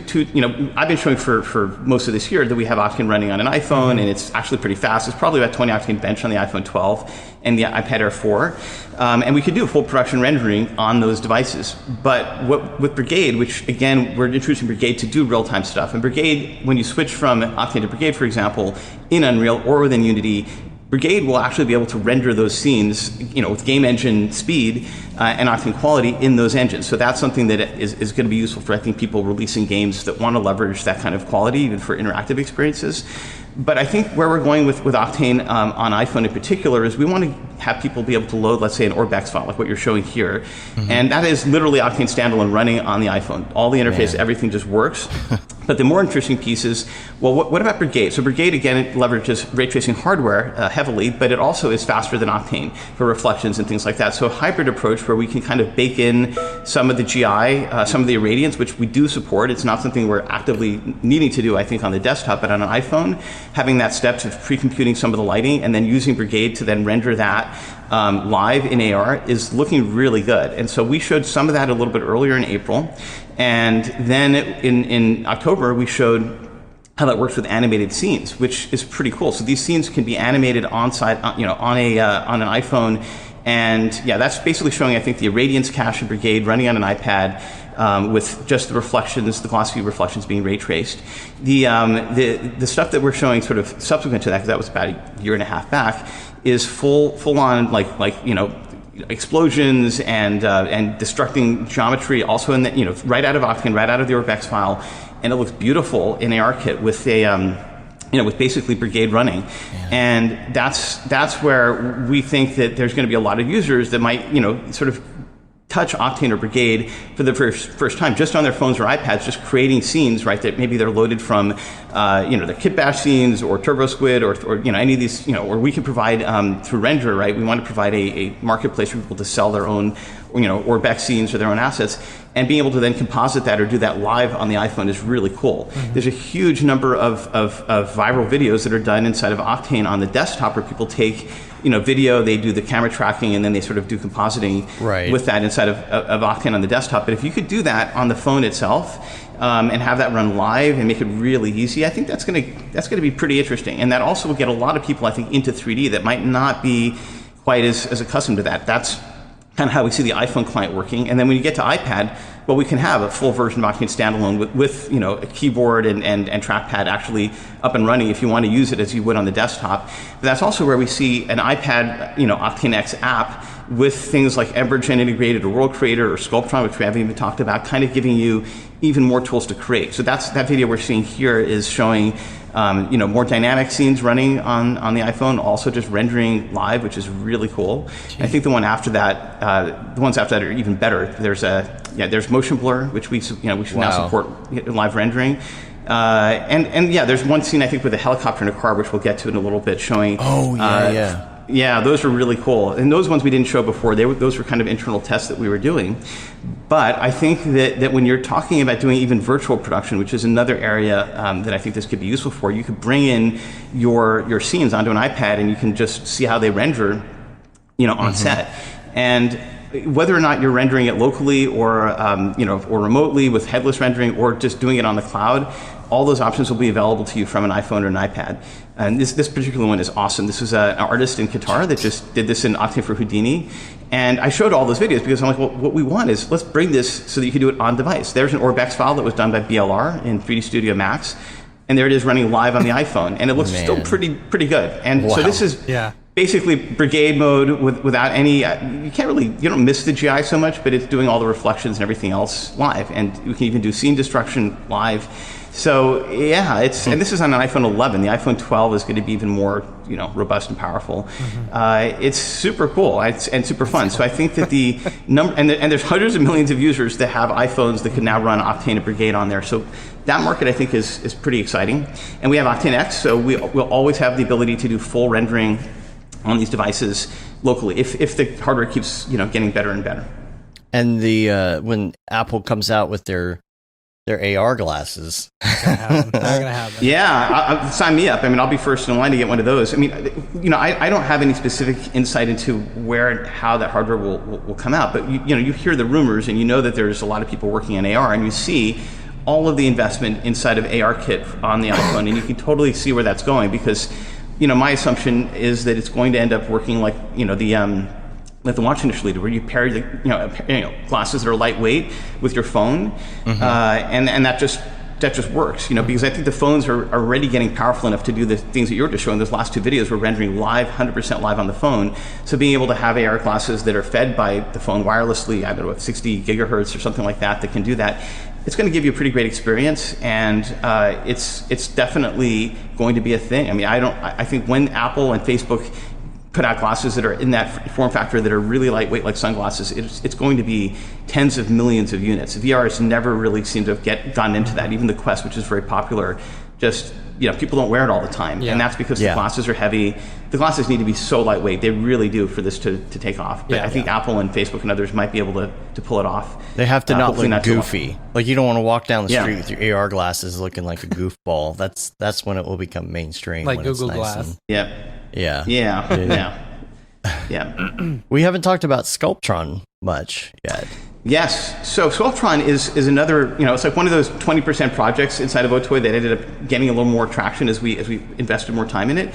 It came out of a need that we saw early on. There really isn't a lot of great tools that, one, provide GPU sculpting and modeling, and two, there's not a lot of sculpting tools even that allow you to do that temporally. So if you wanted to, let's say, sculpt over time or take a bunch of different totally uncorrelated OBJs and kind of combine those together and then do sculpting on top of that or animation work, we felt that was missing. So we just developed a tool that it's currently packaged with your Octane subs. If you're not an Octane subscriber, we'll probably provide Sculptron as a $10 a month subscription, so you don't have to get an Octane sub to use it. But it's designed to provide a workflow that is missing in a lot of DCC tools. It's a niche tool, but it's very fast. And I think as we have built that piece of it out further and further, we're seeing, well, we can do a lot more. Like, we can give you, good modeling tools. We can do deformations and things like that that are really, really, really fast. That are actually kind of not as easy to do in things like Blender or in Maya. So I think that we want to keep working on that. But I think initially Sculptron, just by having really good GPU sculpting tools that can be that can animate things, is goal number one. Goal number two is people don't know how to create Vectron easily, right? That's something that's like a black box in C40 and others. It's like a bunch of formulas you can stick together. But the idea with Sculptron was we eventually just hook up Vectron into that so that you can go into solo mode for a Vectron object and sculpt and animate that with Vectron brushes and all of that, and we can then control, at least in the the Sculptron window, how that works. That's something that is another sort of short-term goal with Sculptron itself. And then also just taking those pieces and throwing those into Standalone or Octane Standalone, for example, on an iPad, so you can do a little more than what Octane Standalone can currently do, which is not very, it doesn't give you any modeling capabilities or much less sculpting or temporal sculpting capabilities. That's where we see Sculptron heading, and we'll just keep adding to that as we keep working on it. But it is unique. It's like with Embergen and with Octane itself, like there's a whole, part of the pipeline chains that are out there that have not been really migrated over to the GPU yet. And so sculpting was one of those where we felt, here's an area that we could do something interesting in. Did I see something in your talk about adding dynamics to Octane? Yes. Yep. So as we were looking at adding support for Embergen, for example, which is essentially going to be a set of nodes that deal purely with simulation that integrate with the scene graph. We wanted to have physics support, and what's interesting is in this case we're just looking at PhysX and Bullet, which are two open source, relatively open source physics libraries. PhysX is created by Nvidia. It has GPU support. It's used by Unreal and Unity. I think Unreal just switched to a different physics engine. But just like with multi-render, we have multi-physics. So we have basic nodes that support soft body dynamics, things like that. And the idea is that inside of the core of Octane, you have those things. You can set those up, and you can then run a physics simulation in Brigade or AR. And again, the goal is we can drop in different physics simulation backends to that, just like we do with rendering. And so we've currently got it working with Bullet and with PhysX, which are the two most commonly used, but we can also look at Unreal's physics system, which is called Chaos, I think, and others as well. But we want to have that specifically so that if you're in AR and you want to have objects that are live, that bounce around, for example, the scene itself can have that in there. And also, if you're going to feed that even into things that coexist with things like Embergen and others, that data can be handled by the core of the scene graph in Octane itself. And it also is something we want to extend again to things like cloth and I think with Embergen, when they have LiquidGen, right, we'll have liquid support in there. So it makes sense to just extend that further. What's interesting is that both Apple and Nvidia don't often work together that closely, but they both are betting on USD for AR and for Omniverse. And Omniverse is Nvidia's pipeline stack where you can send data to a single server and it uses USD. So both Apple and Nvidia together added all these extensions to USD, which do support essentially the same thing we're doing, right? Just basically define rigid body constraints, soft dynamics, all of that so that you can have in ARKit, physics that are defined inside of the USD file. And that just feels like it's going to converge really nicely. Like what we were building for PhysX and Bullet was so close to that we're probably just going to adopt or merge that with whatever the USD physics spec is. Cool. And that also goes to one other feature, which is kind of, probably should get a little bit of attention, which is USD support inside of Octane is in progress. So instead of exporting an OrbX with a Leanbic or FBX, we're just going to use USD for the most part. And USD itself is getting worked on. They're adding some really cool features in there, like physics and the like. And we see that as being pretty important for improving the interchange between different DCCs, improving the size of OrbX files. Like Leanbic is not great. That's what we default to when we're exporting out of C4D. Mm-hmm. And also USD importing will just work in the core of Octane and standalone in all these different things. So that, I think, is a really important pipeline consideration for us going forward as well. Cool. Hi, my name is Sashia Dumont. I'm a writer, actor, and filmmaker. Hi, my name is Paul Robinson. I'm a director, DP, and filmmaker. We are the creators and hosts of the Go Gorilla Filmcast, an online source for all things indie film. We are a husband and wife film team and co-owners of Sen3 Productions, and we started this podcast for filmmakers like ourselves who were producing on micro budgets with skeleton crews. Go Gorilla is a weekly podcast that features various talents in TV, film, and web series productions. We've interviewed filmmaker powerhouses like Kestrom Pantera, Richard Raymond, Alex Ferrari, Cassandra Ebner, and Ryan Connolly. Amazing actors like Hannah Ward, Lou Taylor Pucci, Chris Wataski, and Eileen Gruba. Groundbreaking cinematographers like Jody Lee Lipes, and Jessica Lee Gagné, and many more. We also offer weekly reviews of our favorite films and shows, which vary from low-budget first-time filmmakers to A-listers and everyone in between. Go Gorilla is proud to announce that we have officially joined the Mograph Podcast Network. So if you love filmmaking as much as we do, tune in every Sunday for a new episode of the Go Gorilla Filmcast. Your source for all things indie film. Now available on the Mograph Podcast Network. So let's talk about future roadmaps a little bit. Yep. I know it's kind of like a mixed blessing, right? Because you announce all the things you're going to do, and then everybody's like, "I want it now! Yeah, I want it now!" and when is it coming? But it's really great that you do that. I think because we can really see, what's coming up in the pipeline, what to look forward to. It's almost like I don't get the same feeling when I watch an Apple keynote that I used to do like back in 2005. But I do kind of get that feeling whenever I watch your GTC videos about what to look forward to. I've got a huge list here, and some of this stuff I have no idea what it is, and so I think that'll be my question on some of these. Now some of them make sense, like geoclipping. I saw geoclipping. I'm very excited about this. Yeah, so everything that we actually have a video of that we can do a screen recording is actually probably one release away after 2020.2. So geoclipping is one of those. And yeah, people have wanted that for a while. I mean, it's in other renders, but I think that, you know, our goal again is like every time we've done something in Octane, like random walk, it's been fast, it's efficient, it's high quality. And I think geoclipping is going to be awesome. It had to wait until we had nested dielectrics done, which was something that's in 2020.2 that allows you to do proper rendering between different mediums. So liquid and glass and air, for example, that didn't always work well inside of Octane prior to that. Arnold, I think the latest Arnold release also added nested dielectrics about a week ago. With that work done, geoclipping then made a lot of sense because we already have a lot of information about, you know, the geometry in the scene. So you should be able to use geoclipping not just with meshes, but maybe also with Vectron, which is going to be super cool. So you'll have procedural clipping support, which is nice. Cool. The other screenshot we did was of AI Light, which is going to be twice as fast. So you'll have or half as much noise for the same rendering time, and that'll also work. That'll improve the shading speed as well. And then some of the further things that are a little further out. For example, like PPM kernel, which is a whole separate kernel that we're creating just to handle caustics. That is designed to provide really fast caustics at the quality that PMC does, but at the speed that you get with, frankly, shooting like a gobo, right, which is how a lot of people fake caustics in Octane and even other renderers. It's meant to be as fast as that, but with this, with the quality that you get from PMC. So it's a hybrid that work kernel. is hybrid kernel, and it's been done in I think Corona has something like that. I mean, it's out there, but I think we're going to do it the Octane way and make sure it's spectral and it works great. I don't know where that fits into in the very near term roadmap. It's probably sort of a mid-year kind of thing, but the stuff that is already that was in our 2022 release. This is what we're working on next: custom AOVs, massive improvements to stability, memory management, out of core. Those things are really pretty far along. Geoclipping, better AI Light support.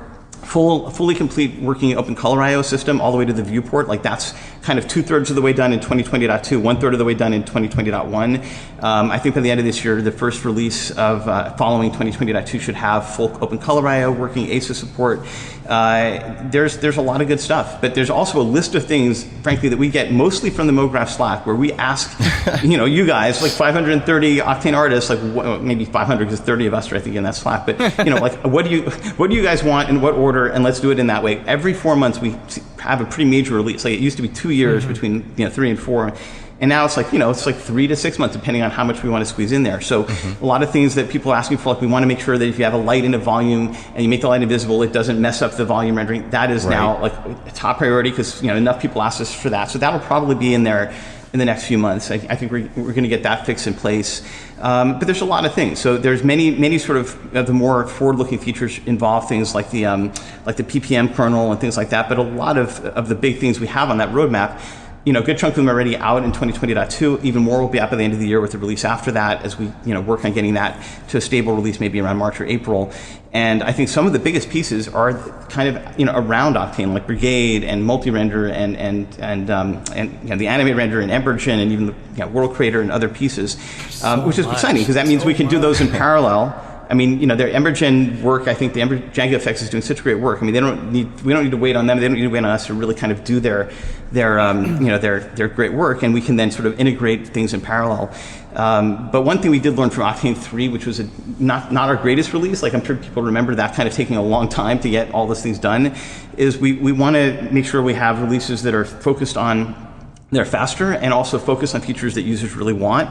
And any of the fancier, crazier things, we sort of do those around the core so we don't slow down some of the fundamental things that people may want. And that's why I think we've had a really good release cycle the last 2 years. I think since Octane 4, things have gone better and better. And stability is absolutely number one. Nvidia driver support helps a lot, but we're going to do our part as well. To do multi-process rendering is also on the roadmap. It didn't make it into 2020.2, but it'll be probably out there by second quarter of next year, I think. And even then, just working with NVIDIA and also just working on improving out of core in general will reduce stability issues significantly on top of all the work we've done this year, which I think has paid off. You got curvature maps. Explain curvature map, or sorry, curvature nodes. So curvature nodes allow you to basically ray trace the curvature of a point. So if you're doing things like the dirt node, for example, is a little bit like that. It's basically ambient occlusion that gives you ambient occlusion as a texture. So curvature will basically shoot rays around, sort of, it gives you like rounded edges as a shader. So rounded edges right now is just sort of this material property that you apply globally to an object, but curvature node would give you the ability to get the roundedness of an edge and then filter that into the normal map or the color channels. And it's definitely been a pretty high request, and it'll allow you to essentially just replicate what you can do with rounded edges inside of the shader system. And at that point, you may not need a rounded edges, node or whatever in there. You'll be able to do that inside of the shaders and apply the equivalent of a rounded edges mask, with these different, properties, the way you do dirt shaders inside of any, texture input in the node system. And random color texture as well. Yeah, these are things that have come up from user requests where there have been limitations with being able to assign different random colors to instances and things like that. There's all of that is being worked on. I think I was looking at the chat here. Somebody was asking about the chaos texture system. I think which allows you to basically do seamless tiling. Yeah. That is, to be honest, a lot of the things going in 2020.2 are OSL shaders that have been out in the forums in different places, but we're just taking those and we're baking those into the core because there's just too much. It's too hard for artists. We just learned this 3 years after adding OSL. It's too hard for artists to go and ask them to go and get an OSL and write an OSL. I'm sorry. It is. So, I know that. Something is like great hope. You didn't know, you add OSL. Like, you can do anything in OSL. Therefore, anything is done. It doesn't work that way. So even on LiveDB, we have all these utility nodes for, ray type switching and color channel merging. Like in 2020.2 XB5 that just came out, all of those are inside the core of Octane now because you'll never have to go to LiveDB. That's cool. Or search for those again. And chaos texture is one of those things that's going to be in there. So we're just going to keep adding every interesting OSL texture into the core. So you just don't have to go look for it.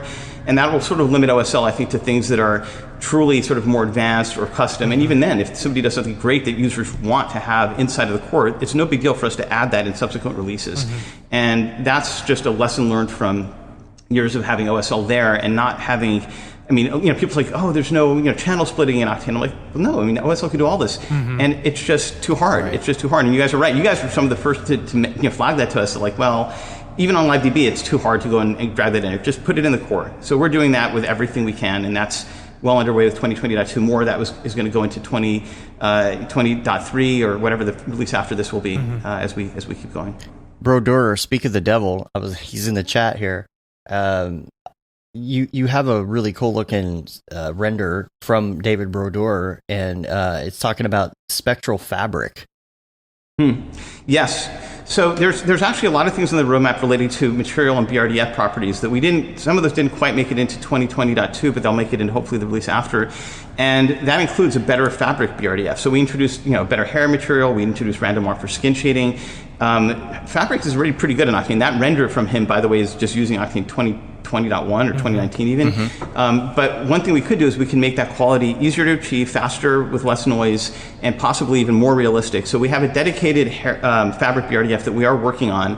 And we're also working on another couple of critical pieces that have come up. For example, GGX inside of Octane is currently not energy conserving. There's also the tail sort of the reflections in the GGX BRDF in Octane, isn't supported and is in things like V-Ray, for example. So we're adding those in there. And the reason why some of those take time is that Octane just isn't exactly like other renders. We're just not like V-Ray or even Redshift. There are different things that go into the quality and the way it's architected. But when we do add those, it usually gets done in a way that's really pleasing to artists and users. So I think the work on the Fabric BRDF and the GGX improvements will be great. And more importantly, the other thing is we want to make Octane faster with each release, not slower. So the way GPU rendering works, the more features you add, the slower that GPU renderer goes. So that's one of the reasons why Octane 1 was like really, really fast. I think we've more than caught up to that speed, but it's been like dark magic getting a whole bunch of features since Octane 4 to now have higher OctaneBench, at least on Turing and later cards, than V4 would ever be able to achieve with a lot less features. And it's been super challenging on AMD and on Octane X, by the way, to get the same results. But AMD, I think, has good hardware, and Metal at least has given us what we need, and hopefully Vulkan will also unlock AMD and Intel and others at some point. Are you, real quick, this just popped in my head, are you able to use Octane X and, like on a Mac and a PC version at the same time currently? Not currently, Okay. And there's a reason for that, because the way that the way that we developed Octane X, and it's actually a version ahead of 2020.2 in terms of its architecture.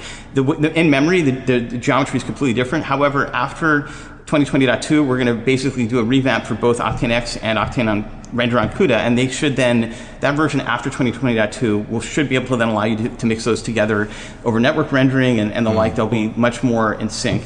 So by the time that we get, I'd say, to April, we should have render nodes that work on interchangeably between the two of those. Very cool. But yeah, that's definitely going to happen, and that's pretty exciting as well. And you got post-processing updates coming as well. Things like you've got things like the AI style transfer node, where you have the Deep Dream AI deal, like merging with the geometry. That's pretty trippy looking. Yeah. So adding a compositor system inside of 2020.2 was like a first step to many cool things we could be adding as both modules and other things. So the Deep Dream piece is just a library, but we also, by the way, I want to add OpenFX shaders to the compositor system, so you could take, for example, Neat Video and just drop that into the core and run OpenFX plugins like Neat Video right in there. There's no reason not to expose that, right? Mm-hmm. Things like that, and also style transfer is another one that could be run as a post effect. And now that we have, even in 2020.2, even though it's sort of preliminary, we have essentially Photoshop layers and multiple inputs into the final imager node or the compositing pass, right, that you can then use. Like, all those things become possible, and we can start adding plugins, not just for multi-render, not just for multi-physics, but also for the post system as well. And I find that super exciting. And if you don't have to go into After Effects or Photoshop to finish your render, that'll work. OSL shaders, I think, after 2022 is done, should also work in the compositor, so you can do things like blurring and filtering and all those things. People sometimes ask, is it possible to write a blur filter in OSL? It is. There are some of those in the form, so you can do that, and all those things will essentially be doable in the post-processing system, and it'll still be spectral, at least when it's coming from Octane. We're keeping it in XYZ, 4-channel color space up until the very end, so that if it is coming out of the Octane render, it'll still have that spectral quality all the way until the last piece. And that, I think, is also going to make the post stuff look really nice. Multi-region rendering, depth of field, on-off toggle, the lens effects, the physically based lens effects, chromatic aberration, lens flares. Ooh, lens flares, nice. And what I want to say, I think Ariev told me that this is something that he had highly requested, is the optical zoom motion blur. Yes. So those are all in progress. I don't know if they're going to make it in this year, unfortunately, because they're just, again, all the things that we've sort of done ahead of those came first. But the chromatic aberration, I'll start with that. There's two ways of doing it. One is we can kind of do it fast and dirty, which is, I think, where we'll start. So you can just get something that looks pretty good right out of the universal camera. And then there's the one where we do it like totally unbiased, and there's no trickery, no speed ups, but it also is super accurate. That is something we've already enabled, and it's just kind of slow. So we're working on sort of optimizing both of those, and then we'll connect those into the universal camera, which I think is also a great fertile area where we can do a lot of really cool stuff. The universal camera itself can already pretty much replicate almost all the other cameras, and because it's really programmable, we can do a lot of those camera lens effects in there. And the idea is that you can kind of plug in those lens effects into the universal camera system and have sliders that control the quality versus the speed of the results. In Brigade, we did test chromatic aberration. One of the slides or videos showed that early result, so it's working in real time. It's not like super precise, but it does give you pretty close to accurate chromatic aberration. And all the post-processing things that we're looking at for lens effects and all of that will come into the Compositor Pass system once we're done with all the imager revamp. Like, I think, from users' perspective, I think everyone wants to have a really robust production-ready AOV system in Octane as soon as possible. And once that's in place, and that will probably be in a release before the end of this year, then we'll add the fancier, lens flare effects and all those pieces on top of that. But yeah, those are all in progress. Yeah, you can do those snap zooms and get that nice looking motion blur in there. So I don't know if there's anything else in the future roadmap to go over. I'd love to talk about if there's any holodeck updates. Any new news on that front?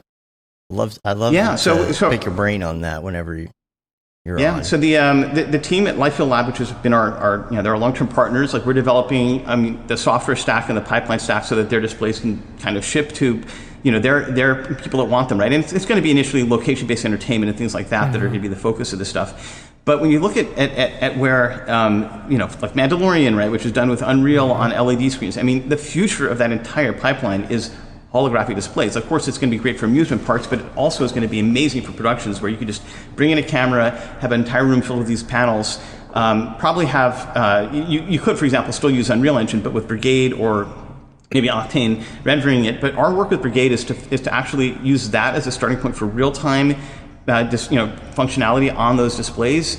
It's running on, because those things are 32K by 32K, powered by 16 GPUs.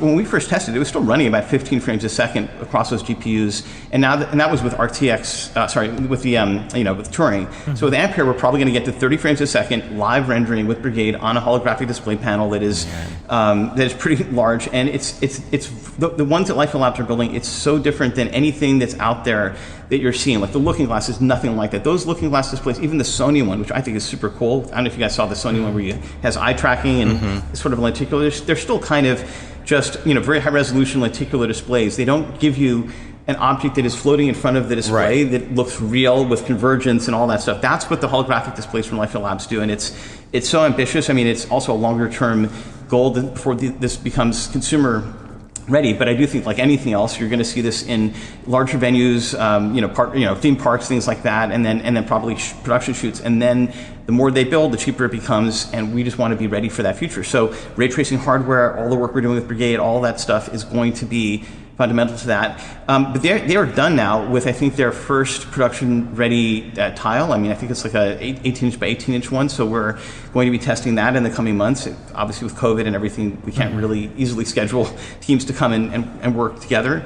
But yeah, that's the latest on that, and I think next year, hopefully, you'll see some live demonstrations of those panels running, Octane or Brigade content on there. Either way, it's going to be pretty great to see that get to that step. Do you think that is that going to show up well? Like you're talking about virtual production, is a camera going to be able to see it the same way that the human eye does? Well, yes, because you can basically take a camera and zoom in, and just like you can get depth of field in the real world by changing the your camera lens, you'll be able to get depth of field on those actual holographic displays. It's crazy. It's basically the perfect green screen. It is the Holodeck. I mean, if you went into the Holodeck and you were to try to get depth of field effects from objects there, that's what this gives you. It's so cool. Like I've taken a ground glass and magnifying glass and put it through onto the surface of the display, and it works just like you would in real life. You can do a telephoto lens and get 50x zoom off the holographic displays. There's that many rays of light being shot through it that it just is basically a window into whatever's behind that window is real. There's as many rays of light coming through that as there are out of that display, more or less. So that's why it works the way it does. It's pretty amazing. One of these days, we're going to show up at your headquarters, and you're going to open that door, and there's going to be the Holodeck. Yeah. Hey guys, check this out. I've asked them. I've asked them for a panel as soon as it's ready to have here, so we can develop and test on it. But it's for sure it's the future. I mean, I think you're going to see two types of maybe cooperative efforts around volumetric rendering, and one is going to be, of course, the glasses, AR glasses in particular, that are lightweight. When you're outside, I think will work great. But I also feel like holographic display panels everywhere are going to be amazing, even just for what we're doing here, where we're doing teleconferencing, right? I mean, if you can have that experience where everyone's it looks like you're all there in front of a table. Yeah. I think that makes remoting so much more interesting and learning and everything. I mean, to be honest, I think both those things, I mean, the decade of AR and holographic displays are coming now, the 2020s. So by the time that we're 10 years out from here, I think those will be commodities, really. I mean, we'll probably be on third gen of each one. And the display panels for the holographic display companies like Life Labs, I mean, they're working on touch, which is pretty exciting, through ultra haptics. So, it's going to be cool. It's going to be really cool. And when it's the size of a VR, so what do they call it? They call it a volume? The stages for virtual production, don't they call it a volume? I think. Yeah, I mean, the volume. Exactly. I mean, those are baby holodecks, and we do a lot of virtual. Well, we do a lot of scanning, right, with LightStage. That's been part of our pipeline in there. We also do body scanning. We do other things. So the idea is that at some point, we could do, we'd want to offer as a service. I mean, certainly if it's it's not one of Octoy's most publicly facing things, right? Lightstage is kind of more for high end, movies and VFX work. But I think that being able to sort of help Lightfield Lab, as a service, provide these kinds of things where you can go into a virtual stage ahead of this thing becoming such a commodity that it's available everywhere and doing shoots is really interesting. And that is, there's just a cost difference between what's going to be available at the end of this year as holographic display panels and the LEDs that Favreau and others were using for Mandalorian, which are expensive. I don't know if there's enough of them to even build a second one of the stages from what I've heard. But again, that's where things are heading, and it'll become cheaper and more usable by the masses, I think, year to year. Last thing that I have on my list, and get your questions ready. If you got questions, go ahead and send them right now. The open metaverse. I'm kind of curious about what that is. So for me, I feel like the success of all the major tech companies, that are the big ones, right? Facebook or Google or even an Apple have come from the fact that we started off with an open web browser, right? Where, there wasn't an app store, there wasn't this lock-in, and, Facebook started off as a browser-based app. Google, the same thing, right? Apple had Safari on the iPhone. They didn't have an app store. Steve Jobs' first thing was like, go get your apps from web pages.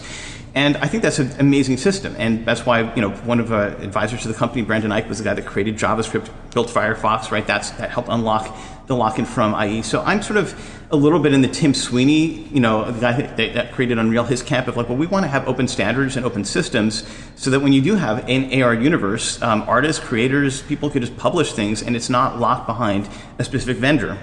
So from Octoy's perspective, I mean, we're not a huge company. There's only so many things we can do, but we can help promote open standards. So that's one of the reasons why we took what we had with Orbex, and we're also supporting things like GLTF and USD, and just trying to get those to work well enough so that we can even just export to those, and those can become, mini substandards that we can sort of promote. And I do think that there is a whole, there's going to be a fight over how volumetric objects work in AR. Like once you get even into phone-based AR, like what happens if you want to have something work both in AR Core on Google and ARKit on the iPhone? From a browser, there are standards like OpenXR and all those things, but I do feel like there needs to be something that's more like the web.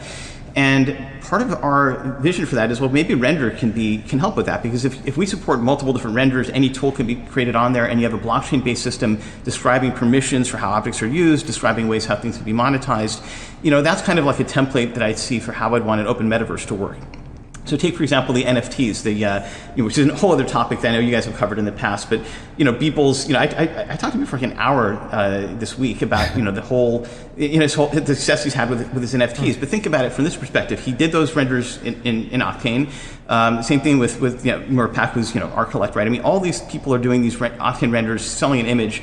But the better version of that, which is how we see, Render and Octane and anything really connected together for an open metaverse, is what if the job that he does on Render, which you can assign to somebody, the job itself is owned by somebody that's a collector. They can then generate more renders. They could, people can decide how those things get reused.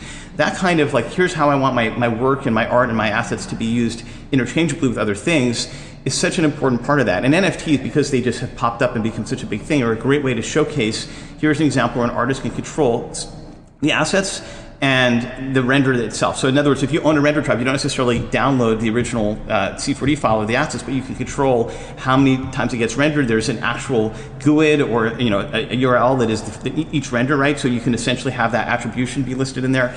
Those kinds of things are super important. And also, if you are going to bring those things into multiple game engines, having an ability to define this, kind of what USD is doing with rights, with PhysX and the like. Like imagine having it so you can define how rights are reused, how, let's say, light shade scans that we do for light shades for an actor are used, and we have a partnership again with the agencies like WME. Those are the kinds of things that I think are really fundamental. I would hate it for it to be like the PlayStation or something, where it's like this is this vertical, this metaverse is closed off from that one, and it's going to be tough. I mean, I think things are stacked against that. You're going to see a lot of people sort of creating their own little mini 3D worlds, but hopefully we do something better than that. And I think that could lead to the creation of the next Google or Facebook, and others that started off with the fact that the internet was open and available to everyone, and there weren't any of those barriers in those days. So, keep sending in questions. Hopefully, I mean, we've covered so much. Yeah. Yeah. And Mark says they're going to be talking about crypto art Monday meeting today, which that's in 7 minutes. And next next week, Beeple's going to be on, so I'm sure we're going to have some heavy conversation about crypto art. One of the questions in the chat was about, this is something that I would like, the separate PSD layers that you can bring in an image. Right now in C4D, you can click on an image, you bring in a texture, and you could say, oh, just bring in my diffuse layer, my specular layer, all that from PSD. Is that something that's coming as well? We could do that. So we did add support for EXR layers. So you can, when you import an EXR in the core of Octane, you can set that up. So we could do that for PSD. We're using an open source PSD reader inside the core of Octane. I'll take a look into it. It's a great request. I think it would be super useful. Definitely the functionality to do that is there for EXRs. So I think we can work on expanding that to PSDs as well. I think it's a very useful feature. I totally agree that that's worthwhile putting near the top of the list. Did you speak just quickly about someone requesting, because there's been a big request for lights not affecting volumes? Yep. Yeah. So that's the very high on the list. Okay. That is absolutely. So I mentioned it earlier as well. Like there's also the ability that we have now to, you can make a light invisible, but it also shows up. Its shape shows up in the volume, right? And that's something that that is. When it became clear that was like a really big blocker in the last 2 months, like people were, everyone was asking us for this. We looked at how much work it is. So it's about 3 weeks in terms of core development work to do. So we're going to try to schedule that towards the end of this year and hopefully get that fix in place, early next year. And that will, go a long way, I think, towards improving that. Also, light linking volumes.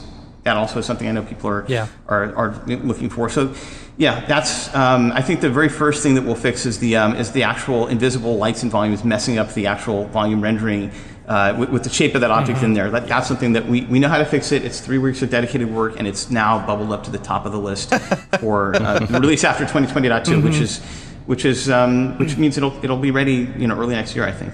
Cool. Man. I don't know if I have anything else left. I don't see any more questions coming in here. We covered a lot. That's a lot to soak in. I'm really excited about the future of Octane and Brigade and everything that Otoy is offering right now.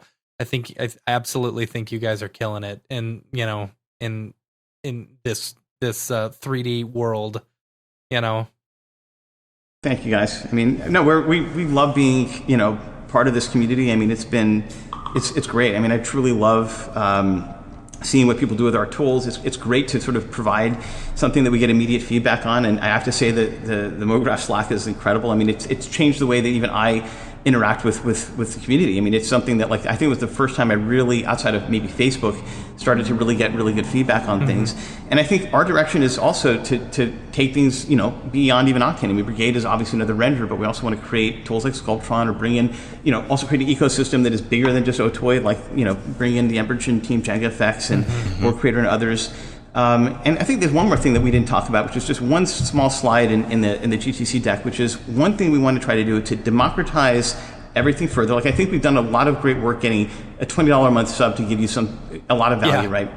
One thing we want to do, though, is see if we can actually have render token itself at some point, maybe it's 18 months out, be used to pay for your subs. So you can have usage-based licensing that's token-based, which I think will end up being cheaper for a lot more users. But if there's more users, maybe that also is a way to sustain that model. And I feel like that's, I want to see that happen. I mean, I think, we have these sort of, drop-offs where things are free in one tier and they're $20 in another, and then there's 30 for enterprise and another 10 to get a render node. But, we want to sort of see if we can get those things to be even less, expensive to artists and have more artists in the community by tokenizing some of that. So that's definitely a thing that we're going to be looking at in the coming months and certainly in the next year. That'd be cool. I mean, you set your computer to render for, a day or something, and then you've got your license basically for the next month or something. That'd be cool. Yeah. That'd be neat. Yeah, that would be cool.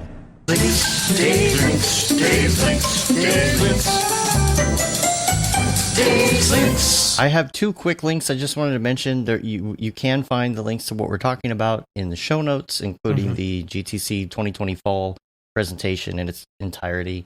And 2 quick links. I just wanted to say that, and I do not know how to pronounce this name. I'm so sorry. I don't know if it's Lassie Loch, or Lassay. I'm so sorry. I don't know how to pronounce your name, but There is a Take HUD helper that they put up online if you want to check that out. It looks really cool. It came from a conversation, I think, on the Mograph Slack. And then I also wanted to mention, and Jules, you probably saw this, the South Park creators started this new political satire series. Show. Yeah. Wow, it's good. Yeah. Like, have you watched it? No, I've only seen clips of it. I haven't had time to sit down and watch it. It is insane how good the quality is in it. Yeah.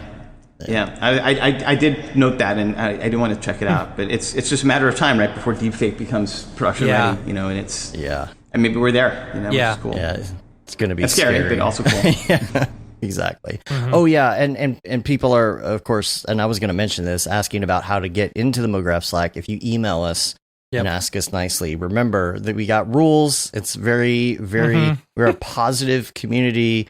We are, we kind of have our rules, I think, laid out. I think if you go to mograph.com/Slack, you can see the rules. I'm not sure, but the rules are in the Slack.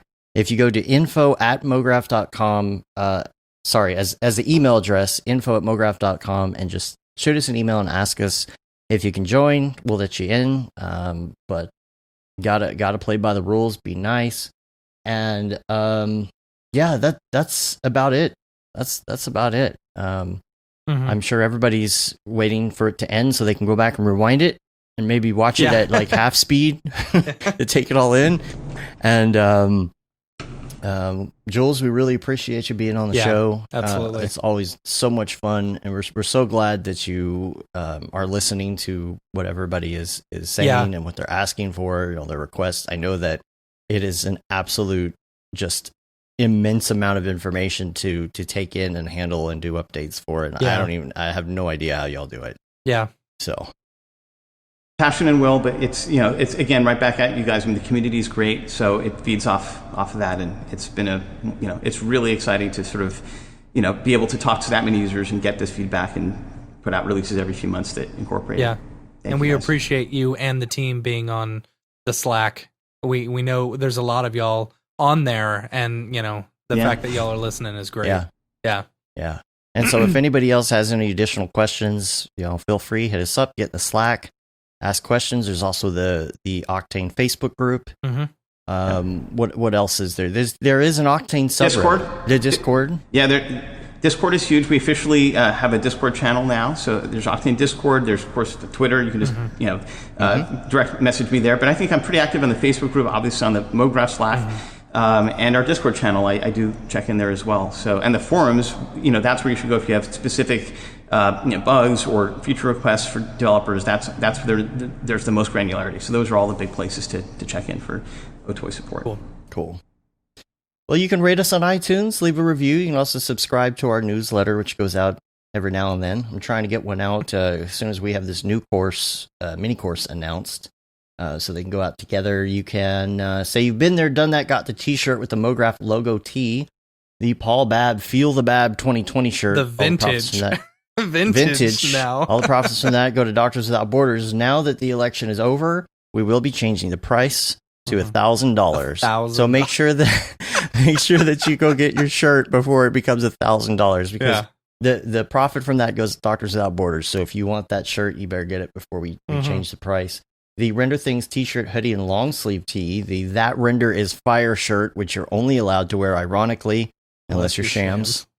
And got a vintage, the vintage throwback Mograph shirt that I'm working on the design for right now as well. Cool. It should be coming out soon. We're on Facebook, Twitter, Instagram, YouTube, mograph.com. Come check us out, talk to us in our Slack and things, and we'll see you there. Yeah. So, Jules, thanks so much for being on the show.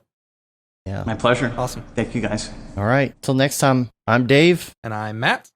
And I'm Jules. Yeah, take care, everyone. Have a good one. Thanks. Later, yo.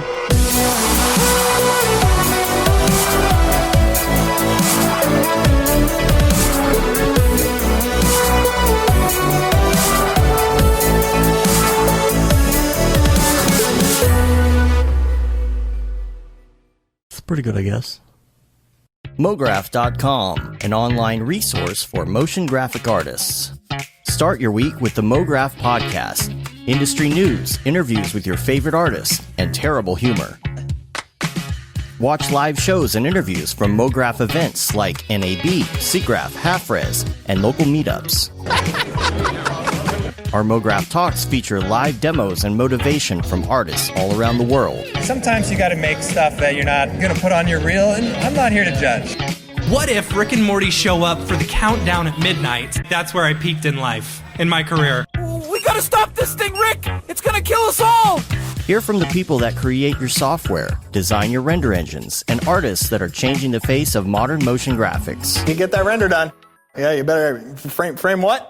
Mograph tutorials and online classes will teach you about Cinema 4D, After Effects, as well as other popular software and render engines. Throw in the HDR Studio, take the render settings, pick the HDR, put in a reflection, and gorgeous. Branch into new software, learn time-saving tips, techniques, workflows, and lessons that'll keep you up to date in the world of motion design.